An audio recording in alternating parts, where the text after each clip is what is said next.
Is to go to the witness table, please.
How are you?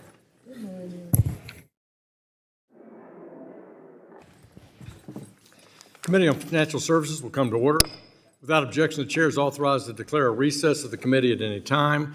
This hearing is entitled Navigating the Digital Payments Ecosystem, Examining a Federal Framework for Payment Stablecoins and Consequences of a U.S. Central Bank Digital Currency.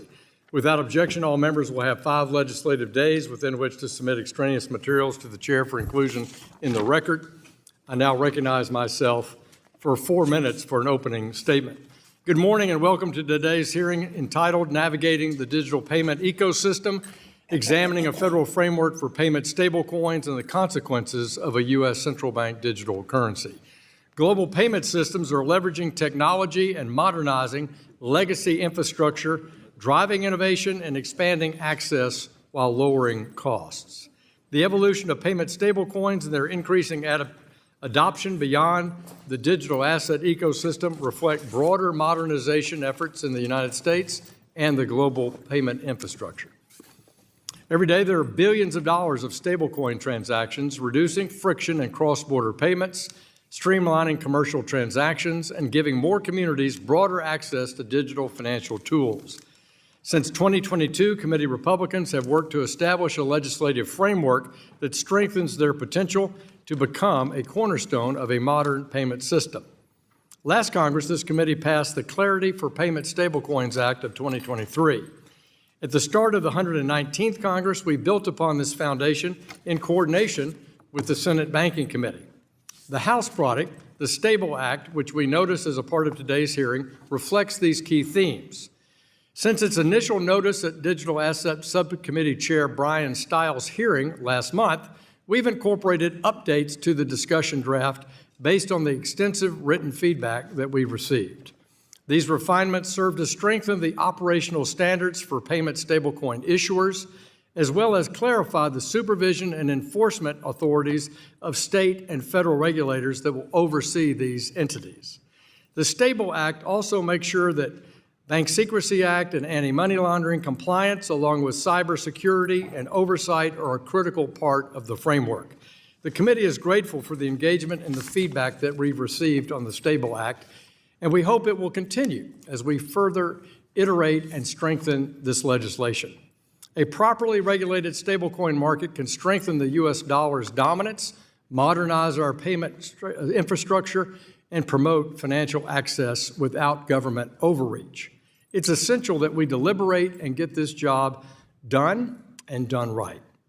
Unfortunately, there's a competing vision about the future of digital money, one that puts the government at the center of every transaction, and that's a central bank digital currency, or CBDC.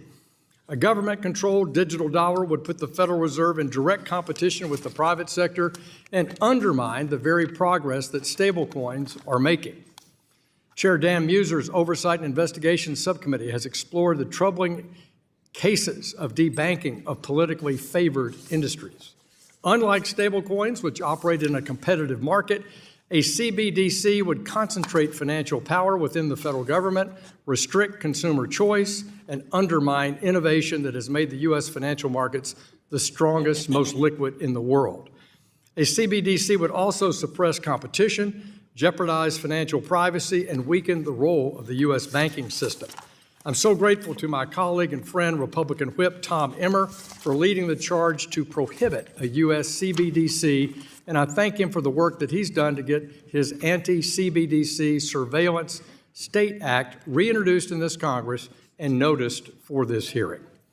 Before I close, I want to emphasize that in addition to payment stablecoins, this committee has continued its efforts on a bipartisan basis to begin the work that we began last Congress to establish a comprehensive framework for digital assets market structure. We're moving full steam ahead in this Congress to strengthen and expand that pro-innovation agenda. I look forward to today's discussion, and I yield back the balance of my time. I now recognize with pleasure the ranking member of the full committee, Mrs. Waters, for a 4-minute opening statement.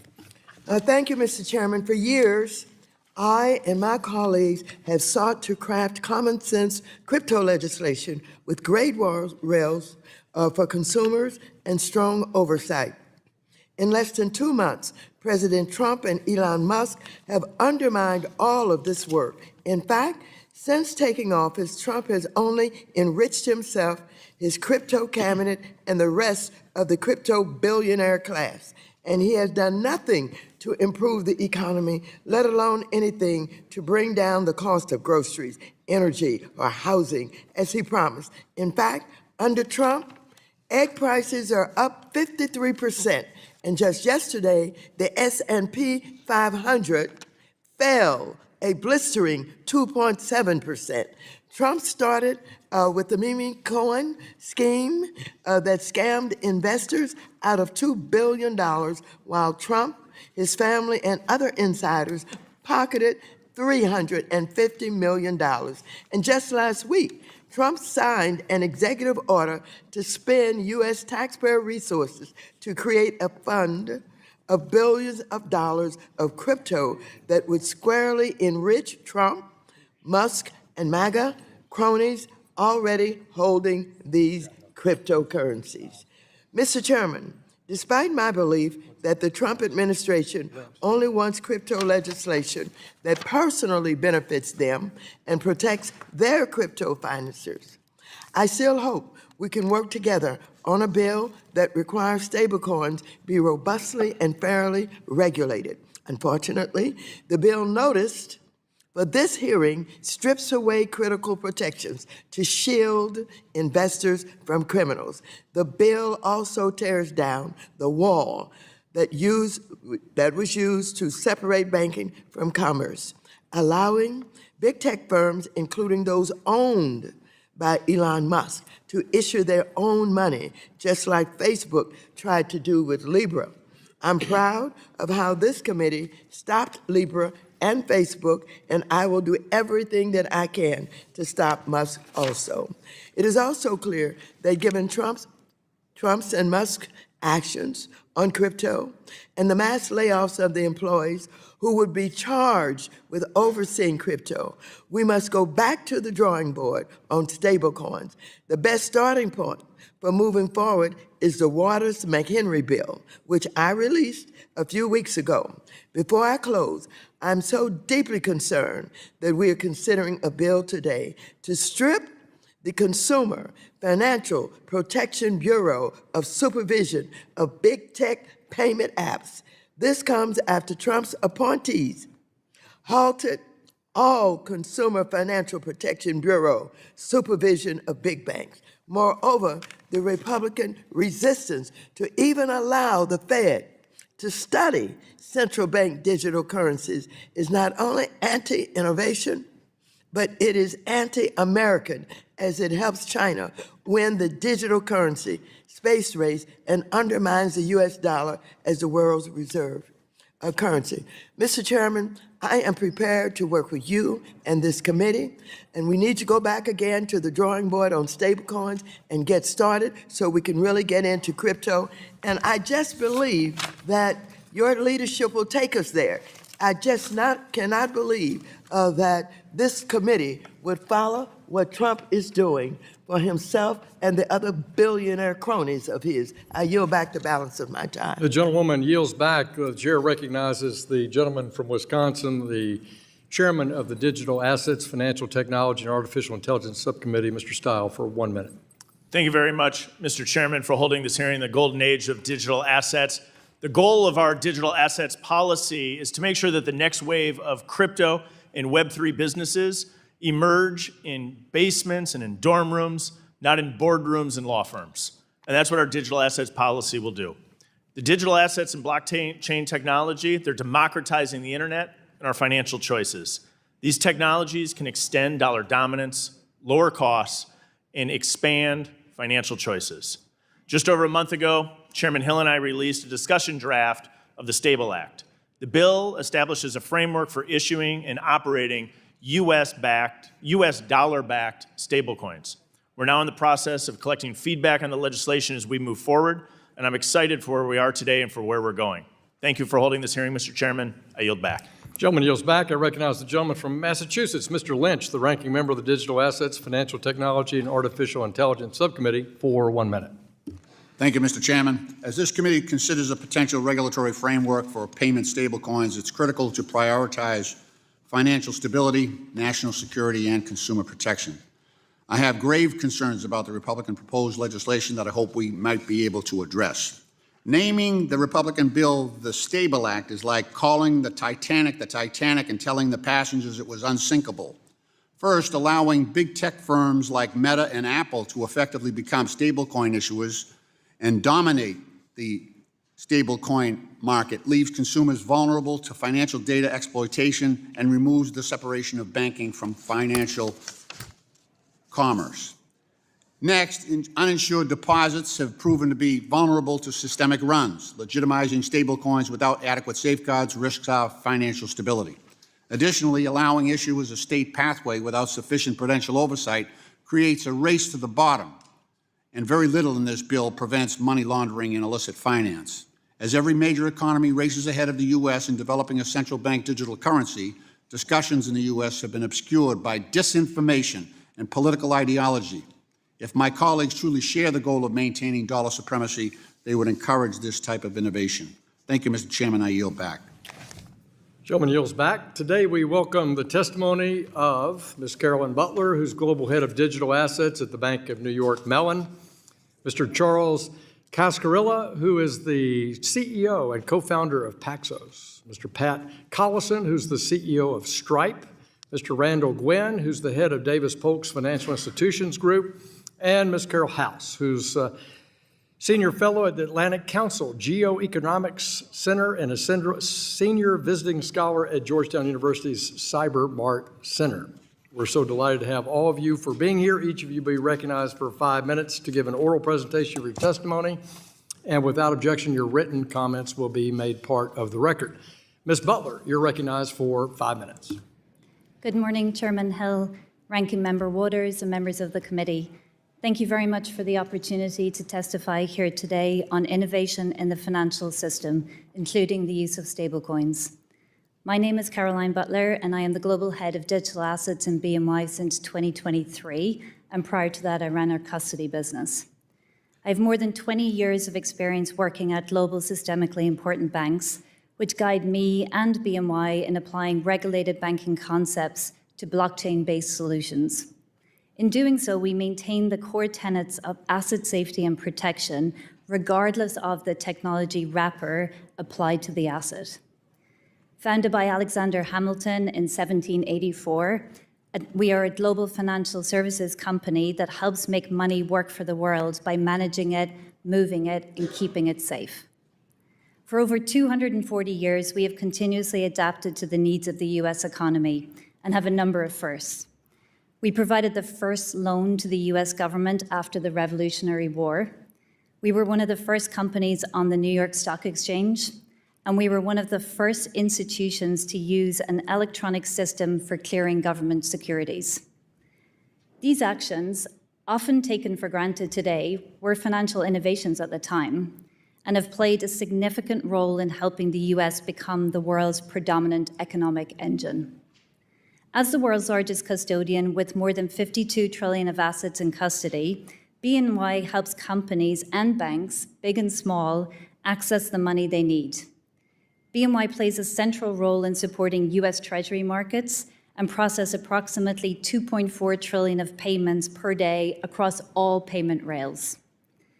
Our commitment to advancing the future of finance includes the integration of blockchain. This technology has the potential to make money move smarter and faster. Stablecoins can use these benefits to serve as a complement to the existing payment services and rails we offer our clients today. BNY supports stablecoin issuers by providing our traditional banking services, payments, deposit taking, and custody. For example, we serve as the primary custodian for the reserve assets of the largest stablecoin issuer in the US today. Providing these traditional services to a new client type was a natural evolution for BNY. The stablecoin ecosystem will continue to develop as market participants explore use cases based on their business models and client needs. This ecosystem will benefit from federal legislation that advances clarity and consistency, no matter the type of stablecoin issuer or the governing regulatory regime. BNY greatly appreciates the committee's bipartisan work, past and present, in developing a federal framework towards those end goals. I appreciate the opportunity to testify here today, and I welcome any questions you may have. Thank you very much for your testimony. Ms. Cascarilla, you are recognized for 5 minutes. Chairman Hill, Ranking Member Waters, and members of the committee, thank you for the opportunity to testify today. My name is Charles Cascarilla, and I'm the co-founder and CEO of Paxos. For 25 years, I've worked in financial services as an analyst, investor, and entrepreneur, getting a front row seat to the inefficiencies and systemic risks embedded in our legacy financial infrastructure.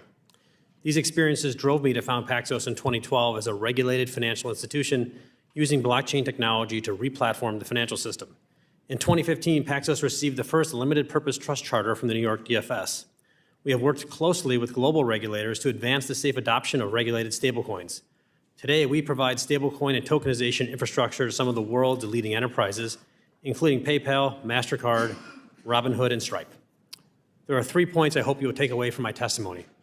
First, stablecoins are a national imperative to modernize the U.S. financial system and preserve the dollar's dominance.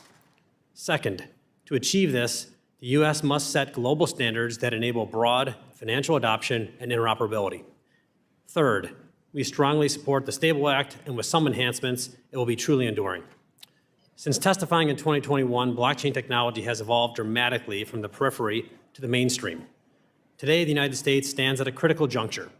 The question is no longer whether financial markets will evolve, they already have, but whether America will lead this transformation or be left behind. The stakes could not be higher. Our economic competitiveness, national security, and the dollar's role as the world's reserve currency hang in the balance. However, one constant remains unchanged. Everyone in the world wants US dollars. When we export dollars, we export American values, free markets, the rule of law, and financial transparency. History teaches us that dominance is not eternal. For the dollar to remain the undisputed reserve currency, it must adapt to an always-on, internet-based, and AI-enabled global economy. Stablecoins represent the next evolution of money management. The global economy today demands secure, programmable payments that move instantly, 24/7, at near zero cost. This is not science fiction. It exists today thanks to blockchain. Our financial system already accommodates various forms of dollars: central bank cash in your wallet, bank liabilities in an electronic account, money market funds on exchanges, or balances held in PayPal. Each operates on different rails. A stablecoin is just a dollar that operates on a blockchain rail. This is a new and more efficient way to distribute dollars around the world to consumers. The benefits of stablecoins are profound. While bank accounts have existed for hundreds of years, nearly 20% of Americans are underbanked and 30% of the world is unbanked. Yet in 15 years, nearly 85% of the global population have smartphones. At virtually no cost, anyone with only an internet connection and smartphone can now use blockchain dollars, revolutionizing payments. I believe the private sector is the source of financial innovation, and I see no need for a U.S. CBDC at this time. The most important innovations have been and will continue to be driven by the private sector. I want to thank Chair Hill and Representative Stile personally for developing the Stable Act. It represents a historic opportunity to cement America's leadership in finance. We strongly support the clear distinction between stablecoin issuance and traditional banking. Issuers like Paxos do not take deposits, and we do not make loans. We facilitate payments and transfers. Designating the OCC as the federal regulator for non-bank issuers is the right choice. We also endorse the bill's reserve requirements that mandate one-to-one backing, prohibit rehypothecation, enforce redemptions, and require audits. These standards mirror the high bar Paxos already meets. We appreciate that the Stable Act requires issuers to adhere to the same AML, KYC, and BSA standards as banks. No carve-outs, no exceptions. As a globally regulated issuer with firsthand experience navigating markets, I urge the committee to consider two enhancements to make the Stable Act enduring. Firstly, we recommend strengthening international reciprocity by requiring the Treasury to designate compatible jurisdictions.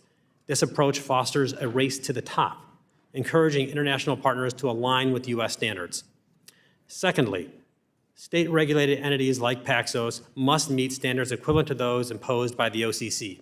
If they do, these prudentially licensed issuers should be permitted to serve customers nationwide, providing they register and report in customer states. Primary oversight should remain with their home state regulator, avoiding redundant regulatory burdens. In closing, Congress has the opportunity to act decisively.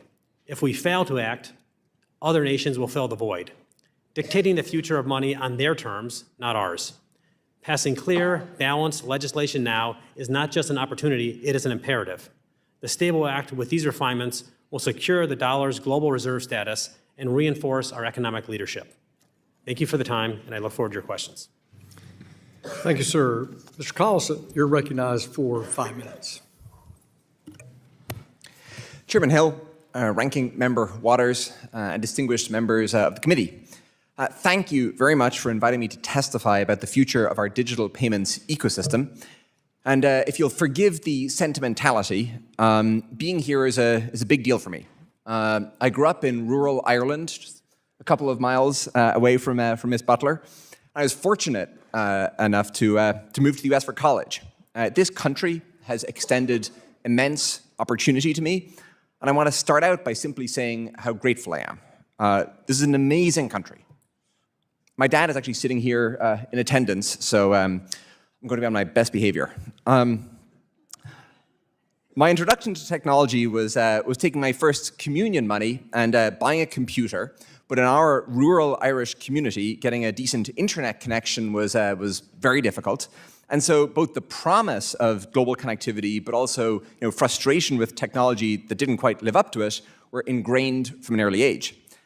I started Stripe with my brother in 2010 in that literal dorm room.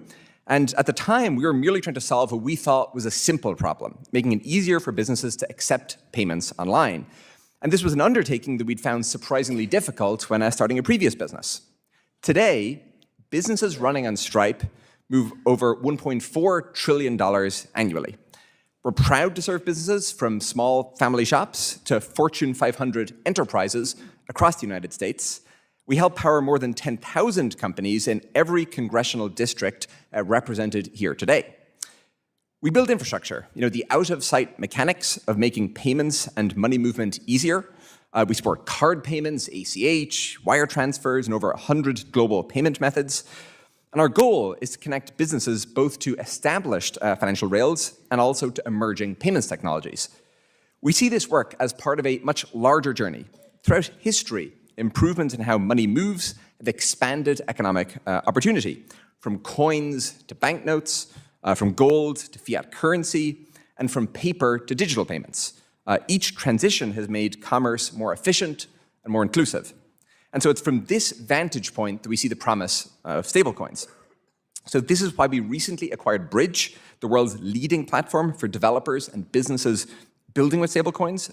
Bridge enables businesses to move money quickly and more cheaply across borders, which in turn helps them compete more effectively in the global marketplace. And the Bridge acquisition reflects our conviction that stablecoins represent a fundamental innovation in how money moves. Now, importantly, this belief is grounded specifically in what the businesses themselves tell us. This is not speculative. They say that stablecoins deliver real utility today. We see businesses finding better ways to manage corporate treasury, to handle international transfers, and to access dollars overseas. So that is to say that stablecoins are creating economic opportunity for American businesses at this moment. Now, beyond the usability and the efficiency improvements for businesses, stablecoins also strengthen America's position in the global financial system.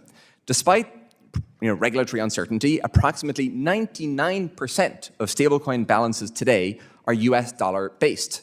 And I often find that Americans, it's easy sitting here to underestimate how much demand exists globally for dollar-denominated assets.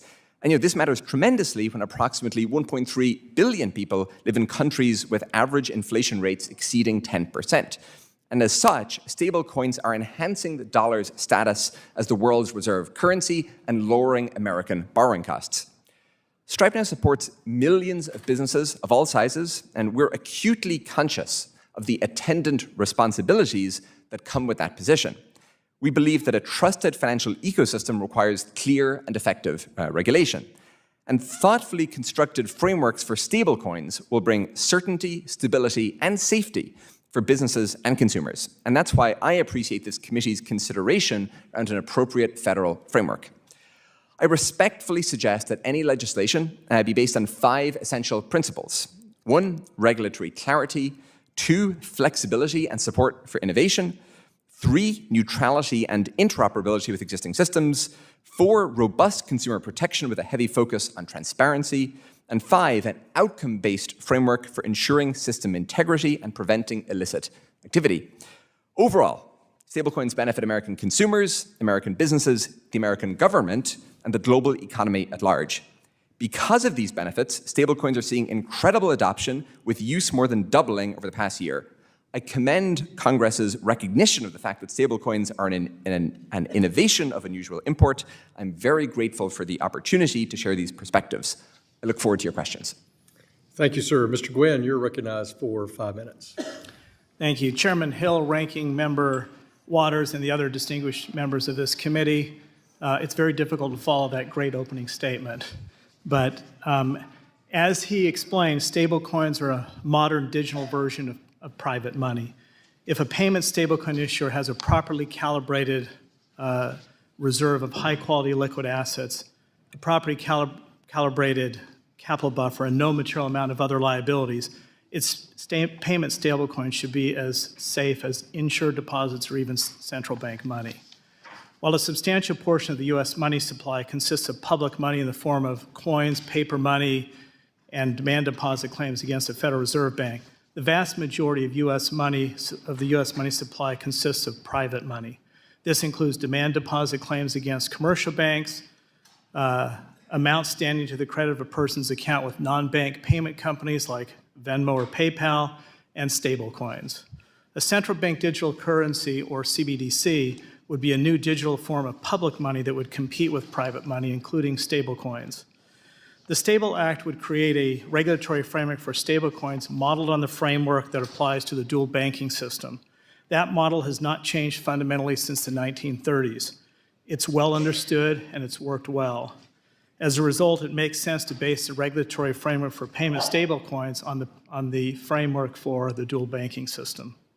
Let me make 4 points about the Stable Act. First, the 100% reserve requirement, together with a properly calibrated capital requirement and the activities restrictions in the Stable Act, should make payment stablecoins issued by permitted payment stablecoin issuers as safe as insured deposits or central bank money. These features should reduce any run risk against a payment stablecoin issuer to a negligible or even infinitesimal amount. Second, the current list of qualified reserve assets, however important it is too restrictive. The government should allow U.S. government securities to have an original maturity of up to 1 year. The regulators can limit the interest rate risk and the overall portfolio by capping the average duration of the portfolio at 6 months or less, or some other figure. Third, there is a trade-off between the average duration of the reserve portfolio and the capital buffer. For example, if the average duration of the portfolio is 1 month, the capital buffer should be calibrated at a much lower level than if the average duration is 6 months or more. Fourth, the Federal Reserve should not be permitted to issue a CBDC unless two conditions are satisfied. First, it should be required to show that the alleged benefits of a CBDC could not be produced by private money in the form of payment stablecoins or demand deposit claims against commercial banks. And second, it should be required to show that the benefits of a CBDC clearly outweighs its considerable risks in terms of threats to financial privacy, core freedom, and financial stability. Thank you, and I'd be happy to answer any of your questions. Thank you, sir. Ms. House, you're now recognized for 5 minutes. Thank you, Chairman Hill, Ranking Member Waters, and distinguished members of the committee for holding this hearing and the honor of the invitation to testify on the digital payments ecosystem. I'm Carole House, a senior fellow at the Atlantic Council, having recently departed the White House for my second tour on the National Security Council. I have served at the intersection of national security and emerging technologies in finance my whole career as an Army officer, a regulator, a delegate to international standards bodies, and also a national security and strategic tech expert. I'm very glad now to see the level of support within Congress for elevating stablecoin legislation to a priority this year, and applaud the efforts to date by many here today, including Chair Hill and Ranking Member Waters, for helping to paint a clear pathway. We must ensure that our regulatory frameworks create a foundation for providing trustworthy and affordable access to financial services for consumers, while also reinforcing the centrality of the U.S. in the financial system and as the home for responsible, cutting-edge innovation in emerging tech and payments. That includes the critical need for timely progress on a comprehensive stablecoin framework that supports these objectives, as well as driving broader experimentation and competitiveness in digital payments. These frameworks must also be comprehensive of the real and present risks, as well as opportunities that we have observed in the digital asset ecosystem. For example, with proper protections, stablecoins have the potential to improve delivery and efficiency of financial products and services, to dismantle barriers to access and inclusion, and to promote U.S. leadership in payments. But let's also be realistic that most of those use cases still are in a nascent form and stage and still have time that's needed to bear out the benefits that are purported there, because most of the use cases really have been in settlement of trading activity. We also see in the wake of serious national security threats like billion-dollar hacks by rogue nations, growing integration of cryptocurrency, including stablecoins as a tool for transnational organized crime, market abuses and frauds that can threaten system stability and integrity, as well as pressure from adversarial nations that are leveraging alternative payment systems to weaken and circumvent the dollar, it is clear that strong safeguards, including for U.S. competitiveness, are needed. This framework also demands that we ensure policy and enforcement approaches, both domestically and internationally, create a level playing field for U.S. firms, often the most compliant firms in the world, to be able to compete fairly. A policy that isn't enforced does nothing to benefit consumers, nor U.S. firms with stronger compliance that have been operating at higher costs and less competitive advantages than many foreign operating firms. This framework is achievable, able to build on years of bipartisan efforts working across the aisle to construct a truly comprehensive approach. We need strong prudential consumer protections and regulations to ensure that stablecoins are truly stable. We need to be able to shift the burden from consumers doing their own research to assess which stablecoin is truly stable. In this way, a clear regulatory framework that fosters trust can actually help set conditions to drive broader adoptions and competition. We also need to have strong AML protections in place for stablecoin ecosystems. And we need to ensure that cyber and AML vulnerabilities that are being exploited by hackers, like in the recent $1.5 billion Bybit hack by North Korea, are closed in this ecosystem. I'm pleased to see many elements in the Stable Act that I support and are critical safeguards, such as high-quality reserves on at least a one-to-one basis, envision roles for state and federal regulators, and restrictions on hypothecating federal reserve assets, as well as stablecoin issuer activities. These are critical safeguards. But there are also several key elements that are missing from this proposed legislation and that have been previously negotiated. If not addressed, we risk this framework not being comprehensive and needing to be patched and fixed later in the future. So I propose some areas for consideration. Like, we must ensure federal line of sight to support supervision on issues of systemic importance. I support the state charter and the dual system in banking, and we must preserve that option, but not by denying critical visibility for agencies like the Federal Reserve to be able to fulfill their mission on overseeing financial stability and conduct monetary policy. The legislation should also broaden to include a greater scope of risk coverage like credit and counterparty risk, market risk, and concentration risks. There's also no clear articulation of an enforcement mechanism, affiliate controls, or bankruptcy resolution to protect consumers in the wake of a failure. There's also not clear enough direction on AML, sanctions, and extraterritorial application. US dollar stablecoins have been exploited by cartels and sanction evaders and terrorism financiers. We need to message that that is unacceptable and make clear that US dollar stablecoins must comply with sanctions, including freezing and recovery capabilities. So the most important message here on innovating in digital payments is that we need to do so responsibly and invest in the building blocks that will allow for us to make this system more secure and inclusive. Thank you very much. I look forward to your questions. Thank you so much. We'll now turn to member questions, and the chair recognizes himself for 5 minutes. As I started out in my opening remarks, it's our job as members of Congress to establish a legislative framework for payment stablecoins that balances growth and innovation with strong consumer protections. And I think all of us on both sides of the aisle have that as a cornerstone. Crafting a durable regulatory framework that achieves this balance is iterative and requires extensive stakeholder feedback and engagement. Today, we'll use this hearing to further strengthen the STABLE Act, incorporating the expert testimony of our witnesses to refine our bill's consumer protections and solidify the federal and state pathways for both banks and non-banks. Let me start and talk about banking engagement. In October 2020 and January 2021, the OCC under the Trump administration clarified that banks can both issue stablecoins and hold stablecoin reserves. But then, just a few months later, in November of 2021, the OCC, the Comptroller of the Currency Office, under the Biden administration, stated that these activities could only be conducted by banks if they received a non-objection letter. Finally, just this past Friday, the Comptroller of the Currency has issued a statement indicating that banks under its supervision will no longer need permission to engage in certain digital assets-related activities. Certainly, in my point of view, why we need a regulatory framework so that we don't do this bouncing around. But Ms. Butler, you work at BNY Mellon. You're a descendant of Alexander Hamilton. Can you explain how the STABLE Act addresses this inconsistency by changing administration and alters this rules on banks' ability to engage here? Thank you very much, Chairman, for your question. The STABLE Act gives us the clarity and certainty to know what we can actually perform in terms of activities for our clients, and that is absolutely incredibly important. In addition, the consistency of applying those same standards across the ecosystem. So whilst we need the clarity as a bank to understand what activities we can perform, we need to know that the ecosystem we're performing those activities in is all players are meeting the same set of standards. And that's going to be very important to ensure that there is a system of trust with regulatory oversight to ensure that we can protect the safety and soundness of financial markets. So you believe that same kind of service deserves the same kind of regulatory treatment, whether it's a bank or a non-bank, is that right? 100%. Same service, same risk, same regulation. Okay, thank you very much. Let me turn to the topic of a state pathway, which has been a big issue over the last couple of years that we've talked about this. Throughout the 118th Congress, we took testimony on this, including from Superintendent Harris of the New York Department of Financial Services, about that balance between state and federal oversight.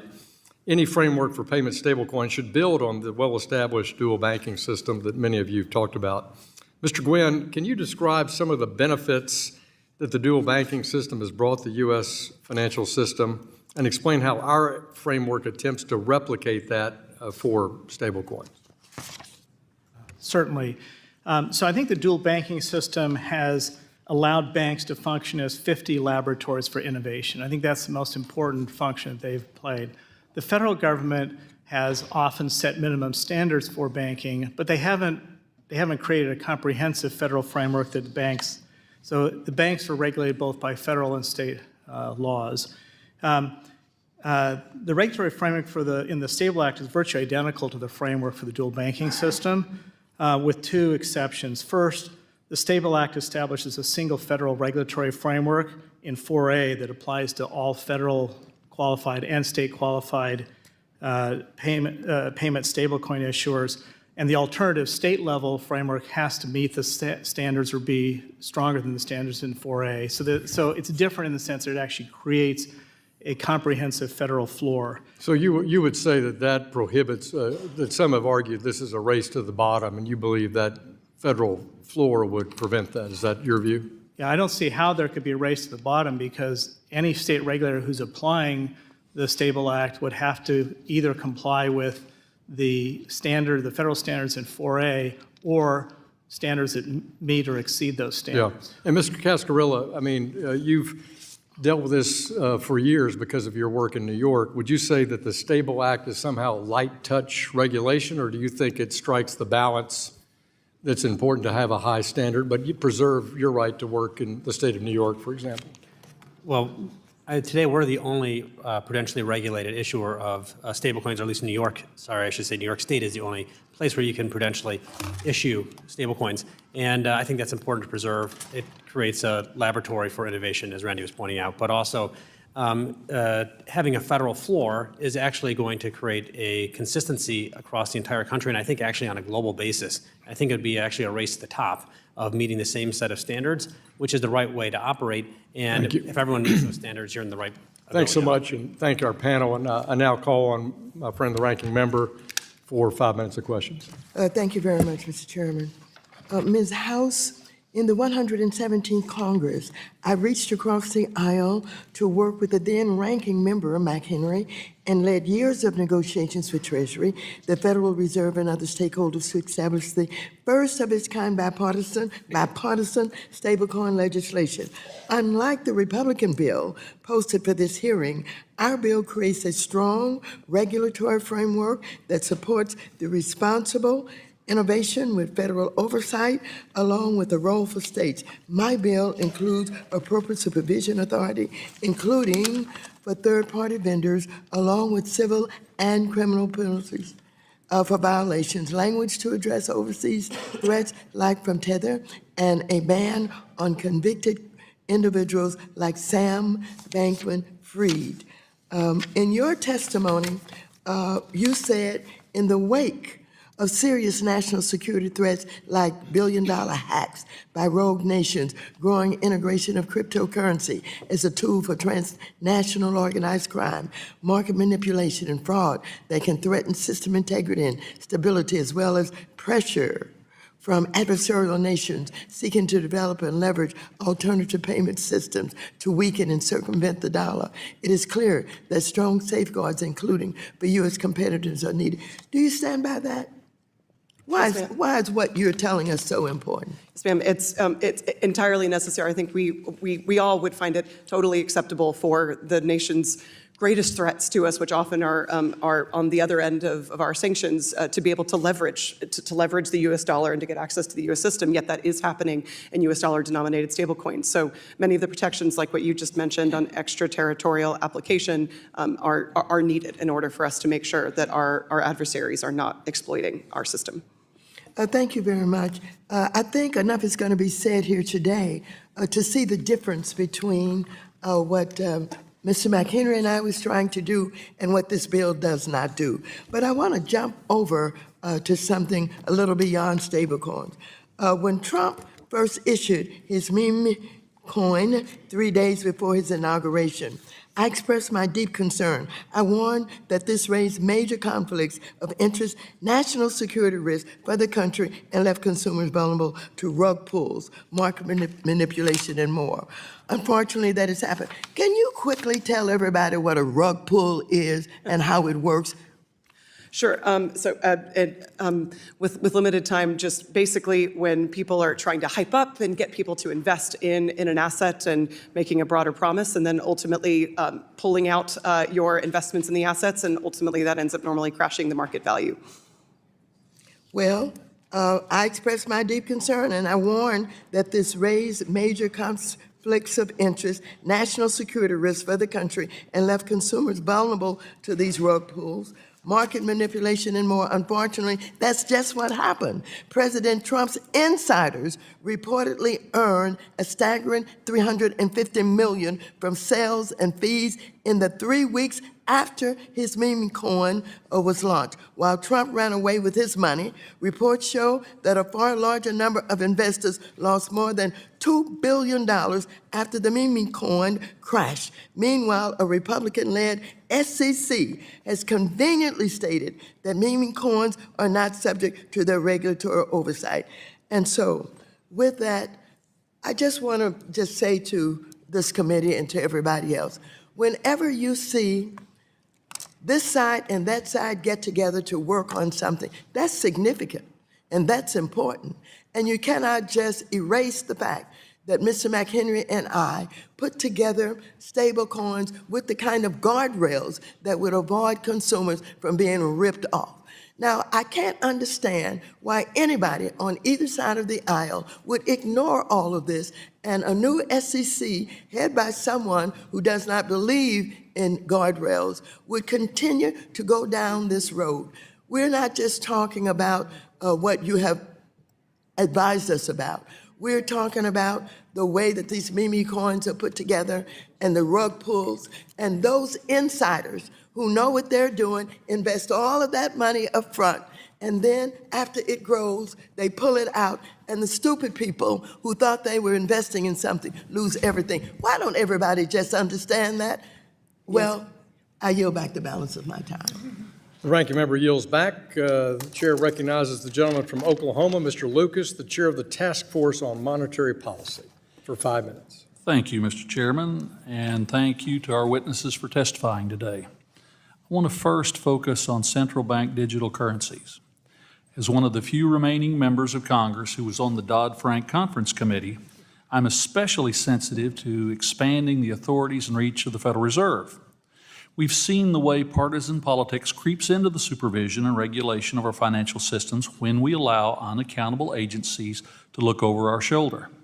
As chairman of the Task Force on Monetary Policy, Treasury Market Resilience, and Economic Prosperity, I've spent a lot of time talking about the Federal Reserve System becoming more partisan, and I expect to continue that dialogue through our work on the task force. My view is to maintain the Fed's independence on monetary policy, we must hold the Fed accountable when they overreach on the regulatory proposals. Mr. Guynn, do you think a U.S. CBDC would lead to further polarization of the Fed? And how could increased authority like the issuing of a U.S. CBDC be abused by political partisans? Thank you. So I wish I could answer no to your question, but Operation Choke Point 1 and 2 has taught me that, unfortunately, I must say, yes, there is a possibility that would increase the politicization of the Federal Reserve. A CBDC would give the Federal Reserve staff a direct window into virtually every transaction every person in America makes, and at least one of them won't be able to resist the temptation to use that information to promote what they consider to be worthy political goals. I think the real dangers have been outlined before by Norbert Michel of Cato Institute, which is there's a real potential threat to financial privacy, to core freedom, and actually to financial stability, because if you have a CBDC in times of stress, and if it's available to retail investors, then it will, they'll have a temptation to pull money out of the banking system and move it into CBDC. We pride ourselves here in the United States, and rightfully so, on our global leadership in technological advances. But in the case of stablecoins and digital assets, Congress's failure to put together a workable legal framework and regulatory environment is putting our financial firms and consumers at a tremendous disadvantage. Ms. Butler, why is it so important for us to catch up to the other jurisdictions on this? And what happens when we fall behind the United Kingdom and the European Union here? Thank you very much, Congressman, for your question. As a global bank, we serve many different clients across over 100 markets, and it's imperative that we're able to use the latest and greatest technologies to meet the needs of our clients. In the US has been the world's economic leader and leader in innovation, and it's imperative to be able to take the new technologies and apply them to the needs that are in the market. It's very important to protect the US dollar. The US dollar is our largest currency for trade, And the stablecoin is just a representation of that dollar on a blockchain, but the blockchain enables the dollar to be used more because of the benefits the blockchain can yield. Around the world, we can see CBDCs being abused by central banks, and we can't let that happen here at home. And that's why I'm a proud co-sponsor of Mr. Emmer's CBDC Anti-Surveillance State Act. Mr. Cascarilla, Mr. Emmer's bill would prevent the federal government from surveying and restricting American spending habits through a CBDC. In your view, what is the risk of failing to pass a bill with these protections? I think the key point with the CBDC is that it's creating a competitor to the private sector. And right now we're at a stage in the market where you need to have as much innovation as possible. And we need to have stablecoins become as broadly adopted as possible for the benefit of the United States and for the U.S. people. In my remaining time, Mr. Collison, could you discuss the potential impacts of stablecoins on financial innovation and why it's important for consumers in my district to have access to these technologies? Stablecoins make money movement faster, cheaper, and more programmable, creating entirely new kinds of financial applications. And we've been very struck from our Stripe vantage point about how this adoption is already occurring. I think it's important to emphasize it's not speculative. We see it today. My time's expired. Yield back, Mr. Chairman. Thank you, sir. The chair recognizes Ms. Vasquez, the ranking member of the Small Business Committee, for 5 minutes. Thank you, Mr. Chairman. And let me start off by thanking you for holding this very important hearing. We need to have a serious discussion about the future of stablecoins and the use of digital assets in our country. And I think to do that, we need to discuss the broader context and environment in which we're holding this hearing. Since being sworn in as president, President Trump has sought to hand control of our financial system to the richest man in the world, a man who spent millions of dollars to get Republicans elected. Elon Musk and Doge have sought to destroy the CFPB, gain access to the Treasury Department's payment system, and frozen rulemakings, litigation, and enforcement actions, not to mention firing or laying off thousands of federal employees, many of whom perform critical oversight roles in the regulators we are discussing here today. Now, Elon Musk is working to transform X.com into a virtual wallet and payment system, and according to media reports, ambitions to create his own stablecoin. So, Ms. House, as we sit here today discussing the merits of stablecoin legislation and what is likely to be a broader discussion on digital asset legislation later this Congress, do you think it is important for us to keep this broader context in mind? Yes, absolutely, Congresswoman. When we have the privilege and honor of serving in office and for the government, we have a sacred duty to maintain the public trust and to ensure that our activities are there. It's why there's so many clear protections, like things of conflicts of interest. So it makes sense to keep that context certainly in mind. Thank you. And Ms. House, CBDCs are official government-issued stablecoins that operate with all the protections and rules of their traditional counterpart. Private stablecoin issuers don't like them because they are a threat to their issuances. They hide this fact by arguing behind things like government control and infringement on individuals' right to privacy. Ironically, one of the bills we're discussing here this morning bans CBDC experimentation in the name of privacy. Yet, as you correctly pointed out, the bill does nothing to address privacy issues presented by private crypto companies. Can you explain your statement? What privacy concerns do you think need to be further addressed in this proposal?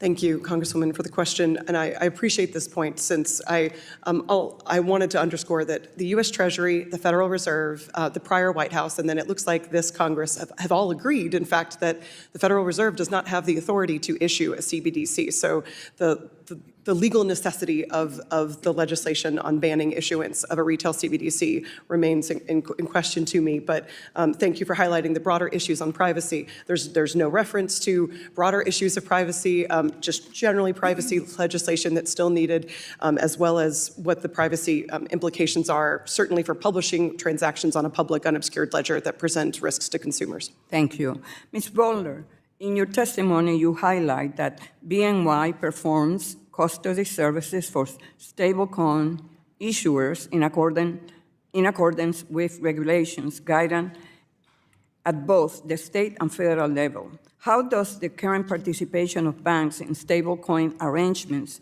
facilitate broader trust and reduce risk in the financial system, particularly compared to non-bank participants? Thank you very much for that question, Congresswoman. So we do indeed custody the reserve assets, and we do so in accordance to our long-standing custody practice. We've been providing custody for decades, $52 trillion worth of custody, and we apply the same customer and asset protections to the reserve custodian work that we do to the traditional side. So it's effectively the same custody we provide, and we take all of the protections and apply it as well. What's very important for the ecosystem is to make sure that with banks that are providing custody, there is implicit trust and confidence in the ecosystem that clients' assets are indeed protected and protected according to federal legislation and regulation. Thank you. And I yield back, Mr. Chairman. Gentleman yields back. The gentleman from Michigan, the Vice Chairman of the House Financial Services Committee, Mr. Heisinger, recognized for 5 minutes. Thank you, Chairman Hill, and good to see many of you again. And I do want to note, Mr. Collison, I know your dad is back there, and I'm sure he's very proud. I had a chance actually to be at your headquarters out in San Francisco a number of years ago, pre-COVID. Met with your brother John in his opulent office. For those that haven't been there, he's laughing because he knows what I mean. If you haven't been there, it's a cafeteria. That's their opulent office space. But it was great. My tribe happens to hail from Cork, a little further down, I think, the coast from the two of you. And with a Dutch name, it throws everybody off. But it is the season to see some good Irishmen around. So, Mr. Chairman, as you know, and as everybody knows, stablecoins hold immense potential. I think you've seen a little bit of that getting talked down on the other side by some. But as you all have demonstrated, the capacity to simplify our payment system is going to be huge.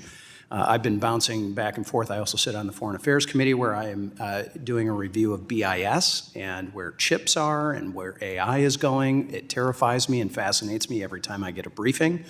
But this is where the rubber is hitting the road, and I just applaud you all. Obviously, we've seen President Trump's actions, Secretary Bessent, the crypto czar, Mr. Sachs, and others. I think there is a moment for us here in Congress now to act. And as legislators, it's ultimately up to us to provide the regulatory clarity needed to ensure that the U.S. dollar remains the dominant reserve currency, and I believe stablecoins can do that. But I want to start by just setting the stage, and this question is for all of the witnesses very briefly. And Ms. Butler, let's start with you. Please highlight one aspect of the proposals that you have seen that you think hits the mark. Thank you very much for your question. I would say asset segregation. This is the foundational principle of custody, and it needs to be preserved at all times, never commingling client assets with firm assets. We need to make sure that that is preserved in the digital ecosystem as well as the traditional ecosystem. Mr. Cascarilla? I agree. I think the most important thing is to make sure that a dollar is always a dollar. And the way you can do that is by having legal protections for how the assets are held, which is why holding assets in a trust and a custodian are important. And then secondly is making sure the assets can't fluctuate in price, which is about having a very clear set of guidelines of what is investable. And that allows a dollar to be a dollar and really therefore gives everyone confidence to use this in everyday commerce all over the world. Okay. Mr. Collison? My answer would have been the same as these two witnesses, but for the sake of variety, I'll say okay, I'm good with a good theme. That's all right. But yeah, give us a little spice. having a viable state-based framework as the laboratory, for innovation, I think is very helpful. You said state-based as well. Yeah, in addition. Yep. Mr. Guynn? So I think the goal to become truly accepted as money, stablecoins need to become no questions asked money. That's sort of the standard that economists have developed recently. And I think there are three aspects of the Stable Act that actually should help stablecoins achieve that. The 100% reserve requirement, the properly calibrated capital requirement, and the restriction on activities that would prevent it from having any material amount of other liabilities other than stablecoin liabilities. Ms. Howes, what do you think is hitting the mark? Great. I totally agree that on the measures that are in there, the ones like the one-to-one reserve requirement and the restriction on rehypothecation of assets is absolutely fundamental. As a cyber nerd, I'll say the reference to cybersecurity protections also very much appreciated. Okay. In the discussion draft of the Stable Act, stablecoin issuers are permitted to issue stablecoins through a subsidiary. Mr. Guynn, what are the pros and cons, real quickly, on requiring issuance of that subsidiary? Yeah, so they're mostly pros, but I think the most important thing is it's very easy to match up the reserve with the stablecoin liabilities. If you actually were to issue stablecoins out of an entity that's engaged in a whole variety of activities, it'd be very difficult, particularly if the issuer were an insured depository institution, because there are depositor preference rules that give depositors preference over, say, a stablecoin holder, and there are also restrictions on securing liabilities of an insured depository institution. Okay, my last few seconds, I'd love to have more time, but yes or no from each one of you. MiCA is now the law of the land in EU countries. Should we be following their lead? Ms. Butler? We should be following the lead in the sense of giving clear guidelines as to But what their can structure? be done.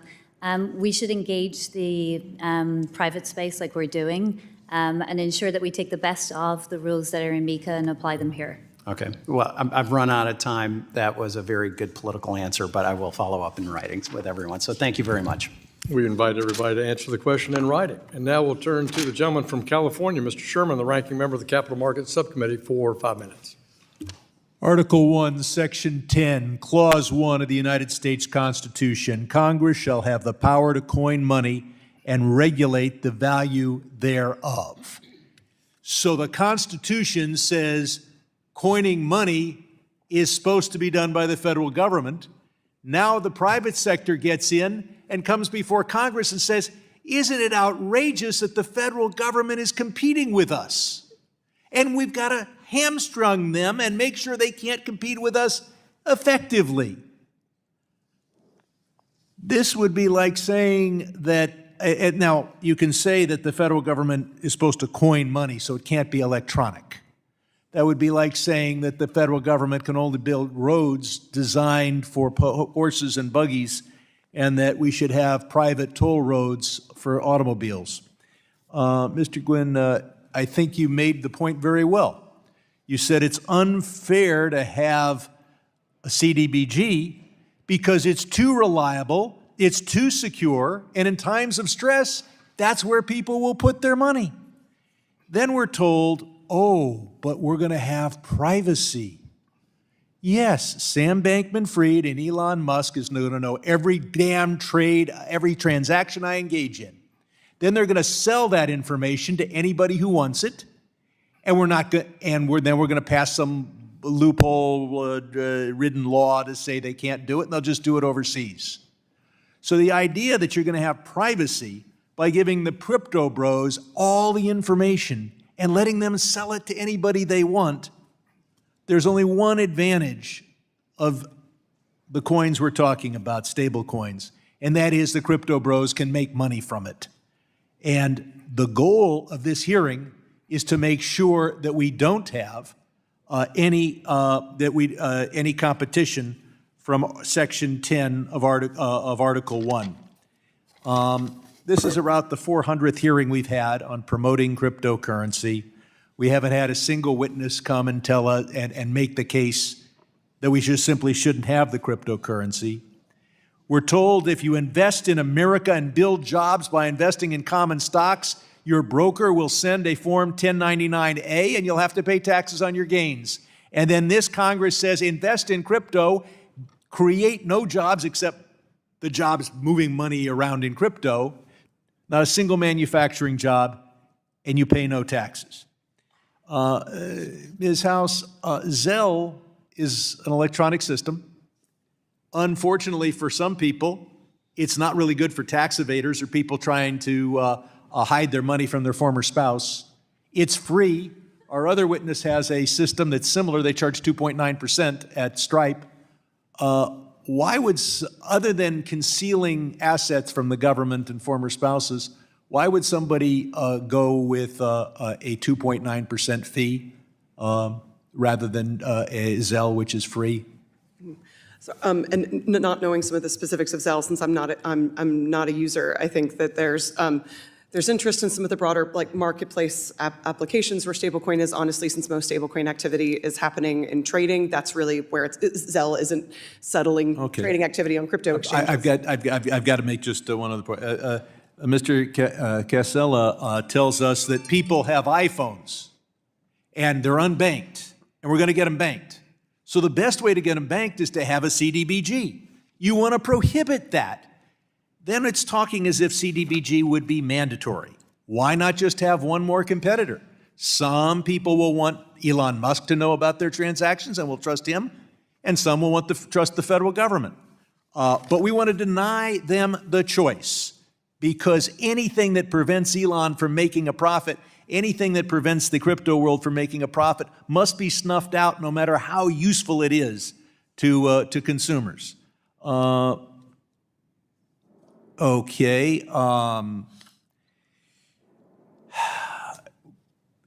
could go wrong? I think Sam Bankman-Fried illustrated that to us. Ms. House, you have laid out in your testimony the protections we could have for Know Your Customer and anti-money laundering. And I guarantee that the industry will block all of those that are effective, because this industry can't compete against the dollar unless it has an advantage. And that advantage is not that it's electronic, because even Zelle's electronic. They're trying to snuff out a CDBG, which would be electronic. They can only compete for the tax evasion and spouse avoidance. The gentleman's time has I yield expired. back. Gentleman from Kentucky, Mr. Barr, the chairman of the Financial Institutions Subcommittee, is recognized for 5 minutes. Mr. Guynn, let's just start with Mr. Sherman's concern that the Stable Act might be inconsistent with Congress's power to coin money. Can you set the record straight about why the Stable Act is consistent with Article 1, Section 8, and Section 10 of the Constitution? Well, for over 250 years or so, close to 250 years, states have chartered banks to issue private money in the form, first of paper money, and secondly, as demand deposit claims. So in fact, as I mentioned earlier in my testimony, that private money accounts for anywhere between 80 and 90% of the U.S. money supply. The coins, the paper money, the claims against the Fed actually only account for a small fraction of it. Yeah, thank you for setting the record straight there. And I totally agree with Mr. Cascarilla's point that stable coins are a national security imperative for the United States, not only to modernize our financial system, but ensure the maintenance of the dollar's dominance, not just against bitcoins or digital currencies, cryptocurrencies, but also CBDCs that are competitors potentially to the dollar, the digital yuan, for example. I do care about banks, and I care about the growth, the economic growth that are sourced from our banks. And I think of community banks in Kentucky and the deposit base that's used to then extend loans. Some of the bankers, the community bankers out there, express concern about CBDCs and maybe even payment stablecoins in terms of the risk to eroding the deposit base. Ms. Butler, how might stablecoins issued under the Stable Act be different than a central bank digital currency in terms of eroding or the potential to erode the deposit base? Thank you very much, Congressman, for that question. I think there's a couple of reasons. First, there's consistency of applying the same set of standards across the ecosystem. So whether you are banks or non-banks or the size of a bank, you can actually participate in the ecosystem with clarity of what you can and cannot do. That's super important. Secondly, the asset protection rules that are proposed in the legislation are very important to protect that safety and soundness of the ecosystem, including the customer protections, AML, BSA, and making sure, and we're committed to making sure that those are always protected at all times, carrying over what we do in the traditional financial system into the digital financial ecosystem. And then finally, allowing innovation to grow with a competitiveness at the backbone, right? That's how markets thrive when you have competitive solutions coming to the market. And so what role do you see, Ms. Butler, what role do you see banks actually playing in the payment stablecoin ecosystem under the Stable Act? Thank you very much. We see ourselves performing a very similar role to what we do today, providing trust and confidence in the ecosystem and enabling our client needs to be met by a variety of different payment rails. Today, we offer a variety of payment rails. This is a new mechanism for payment, and we'll continue to evolve payment rails as technologies evolve. Mr. Guynn, another question for you. Last Friday, the OCC rescinded OCC Interpretive Letter 1179, which required OCC chartered banks to receive supervisory non-objection before engaging in digital asset-related activities, including payment stablecoins. In addition, the OCC withdrew from 2 interagency statements as they apply to national banks and federal savings associations, the joint statement on crypto asset risks to banking organizations and the joint statement on liquidity risks to banking organizations resulting from crypto asset market vulnerabilities. Mr. Guynn, what do these actions mean for the banking system? This means that the banks can now, without uncertainty, act as custodians, act as service providers, act as issuers of stablecoins, which I think is a good thing. It never, in my view, it never should have been put on hold.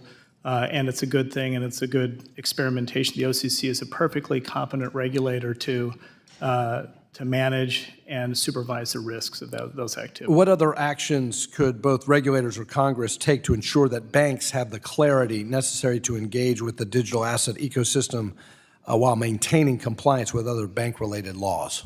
So I think they could do something very simple. They could issue a regulation that says that acting as an agent or principal with respect to digital assets, including stablecoins, is financial in nature for purposes of the Bank Holding Company Act.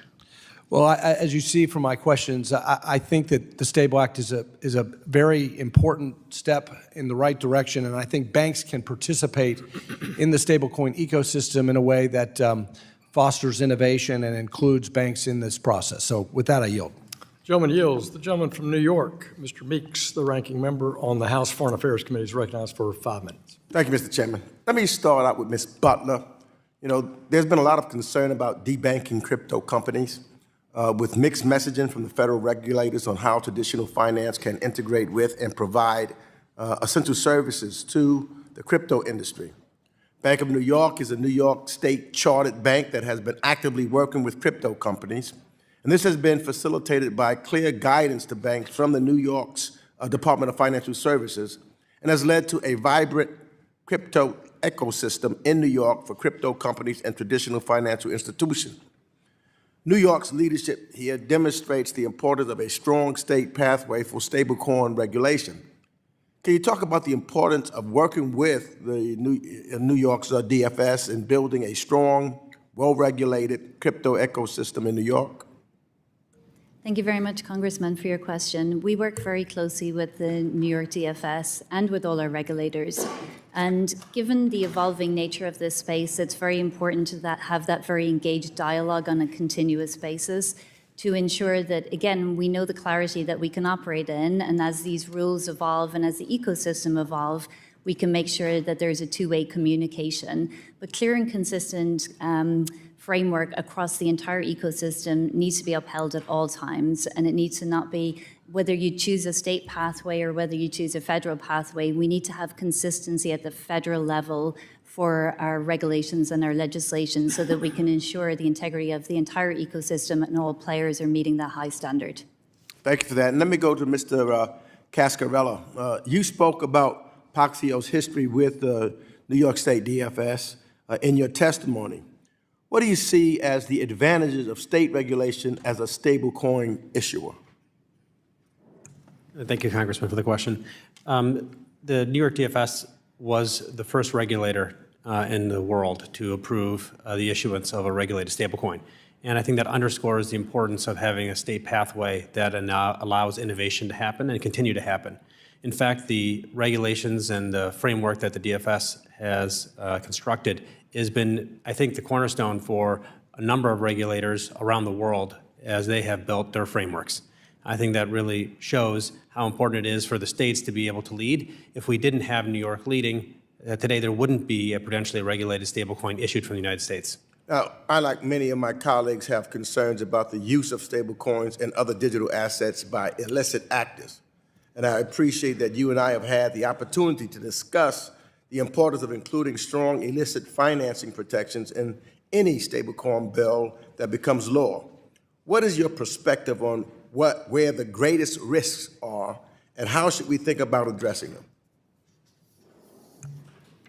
I think it's very important to make sure that there are bank standards, which today Paxos adheres to, for AML, KYC, and BSA. The last thing we want is anybody using these products illegally.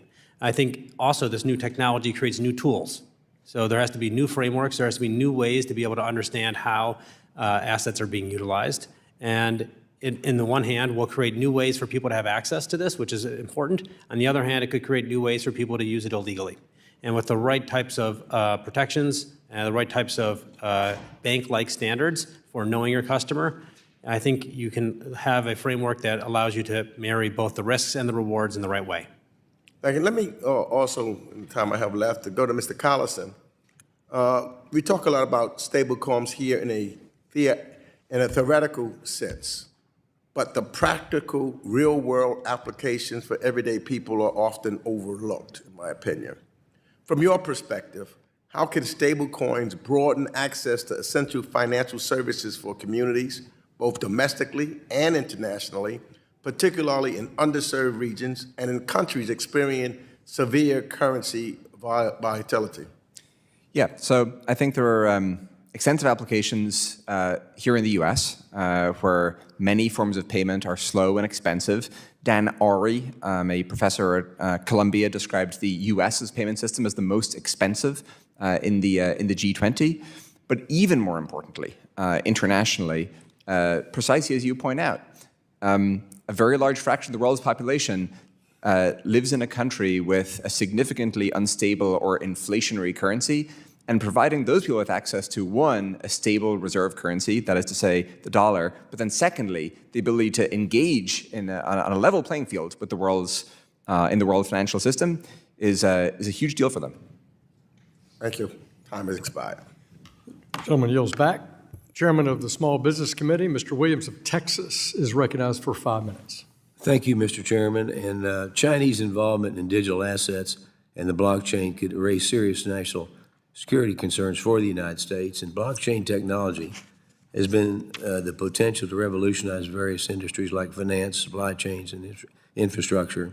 And if China gains a competitive advantage over the U.S., it could have leverage over economic and national security interests through surveillance and cyber attacks. It is key to maintain U.S. dominance and keep bad actors from jeopardizing our national security. So, Mr. Cascarilla, would you describe the consequences of stablecoins being primarily denominated in the Chinese yuan and not the U.S. dollar? I think fortunately right now, 98% of transactions that are happening in the crypto-related space are happening against U.S. dollars. Of course, that doesn't always need to be the case in the future. And if the U.S. has not set a clear framework, that does open up the possibility for other nations and other types of currencies to gain not just a foothold, but even a predominance, which of course would be problematic for the United States. All right. Stablecoins are becoming extremely popular in the payments network, and are operating on the decentralized network gives users a degree of financial freedom, whereas a central bank digital currency gives the government more control over private citizens' transactions and can lead to increased consequences with privacy, supervision, and overall financial freedom. We must allow for more innovation in the digital payments world, not constructing growth with a central bank for digital currency. So, Mr. Collison, does Stripe have any examples of customers using Stripe's stablecoin orchestration platform to break free from authoritarian governments or deflationary national currencies? Thanks for the question. We see many examples of this. I think of the comparison to the petrodollar system, where starting back in the 70s, the series of agreements with Gulf states created an enormous new source of secular demand for dollars. We're seeing the same thing happening today in emerging markets, where people are taking enthusiastic advantage of this new liberty and this new capability where they can hold dollars and they can, again, get direct access to the world's preeminent reserve currency. I think this is a really big deal for global liberty and for global prosperity. Quickly, this committee feels strongly that the interact of a federal regime for stablecoin issuers will ultimately inhibit China's ability to control this space. We've seen countries around the world take action to establish national regimes for stablecoins. EU, Japan, UK, Singapore have all taken steps to establish the regulatory framework for stablecoins, recognize potential to modernize payments and enhance financial.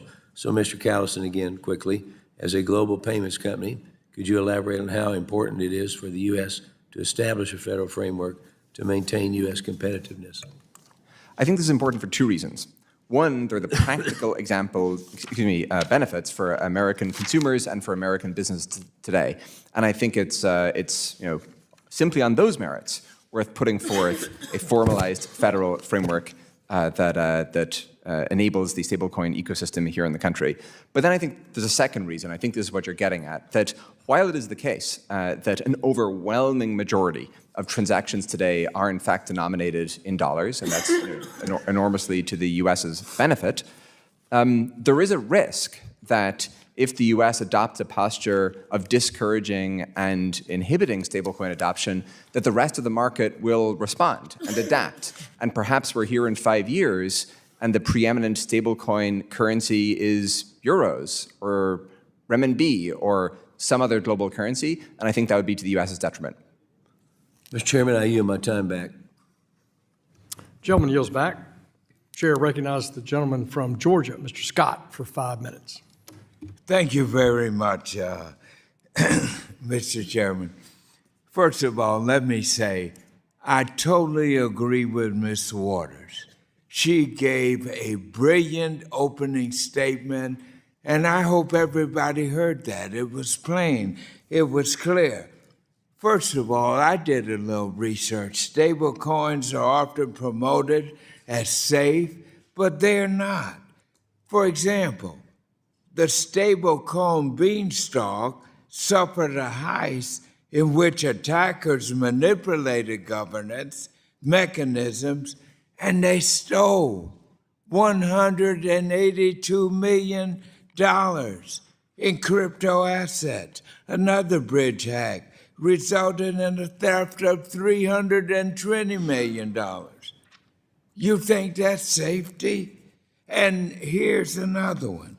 In 2023, Curve Finance, which is a major platform with exposure to multiple stablecoins, fell victim to a vulnerability that led to tens of millions of dollars in losses due to an exploit in its smart contracts.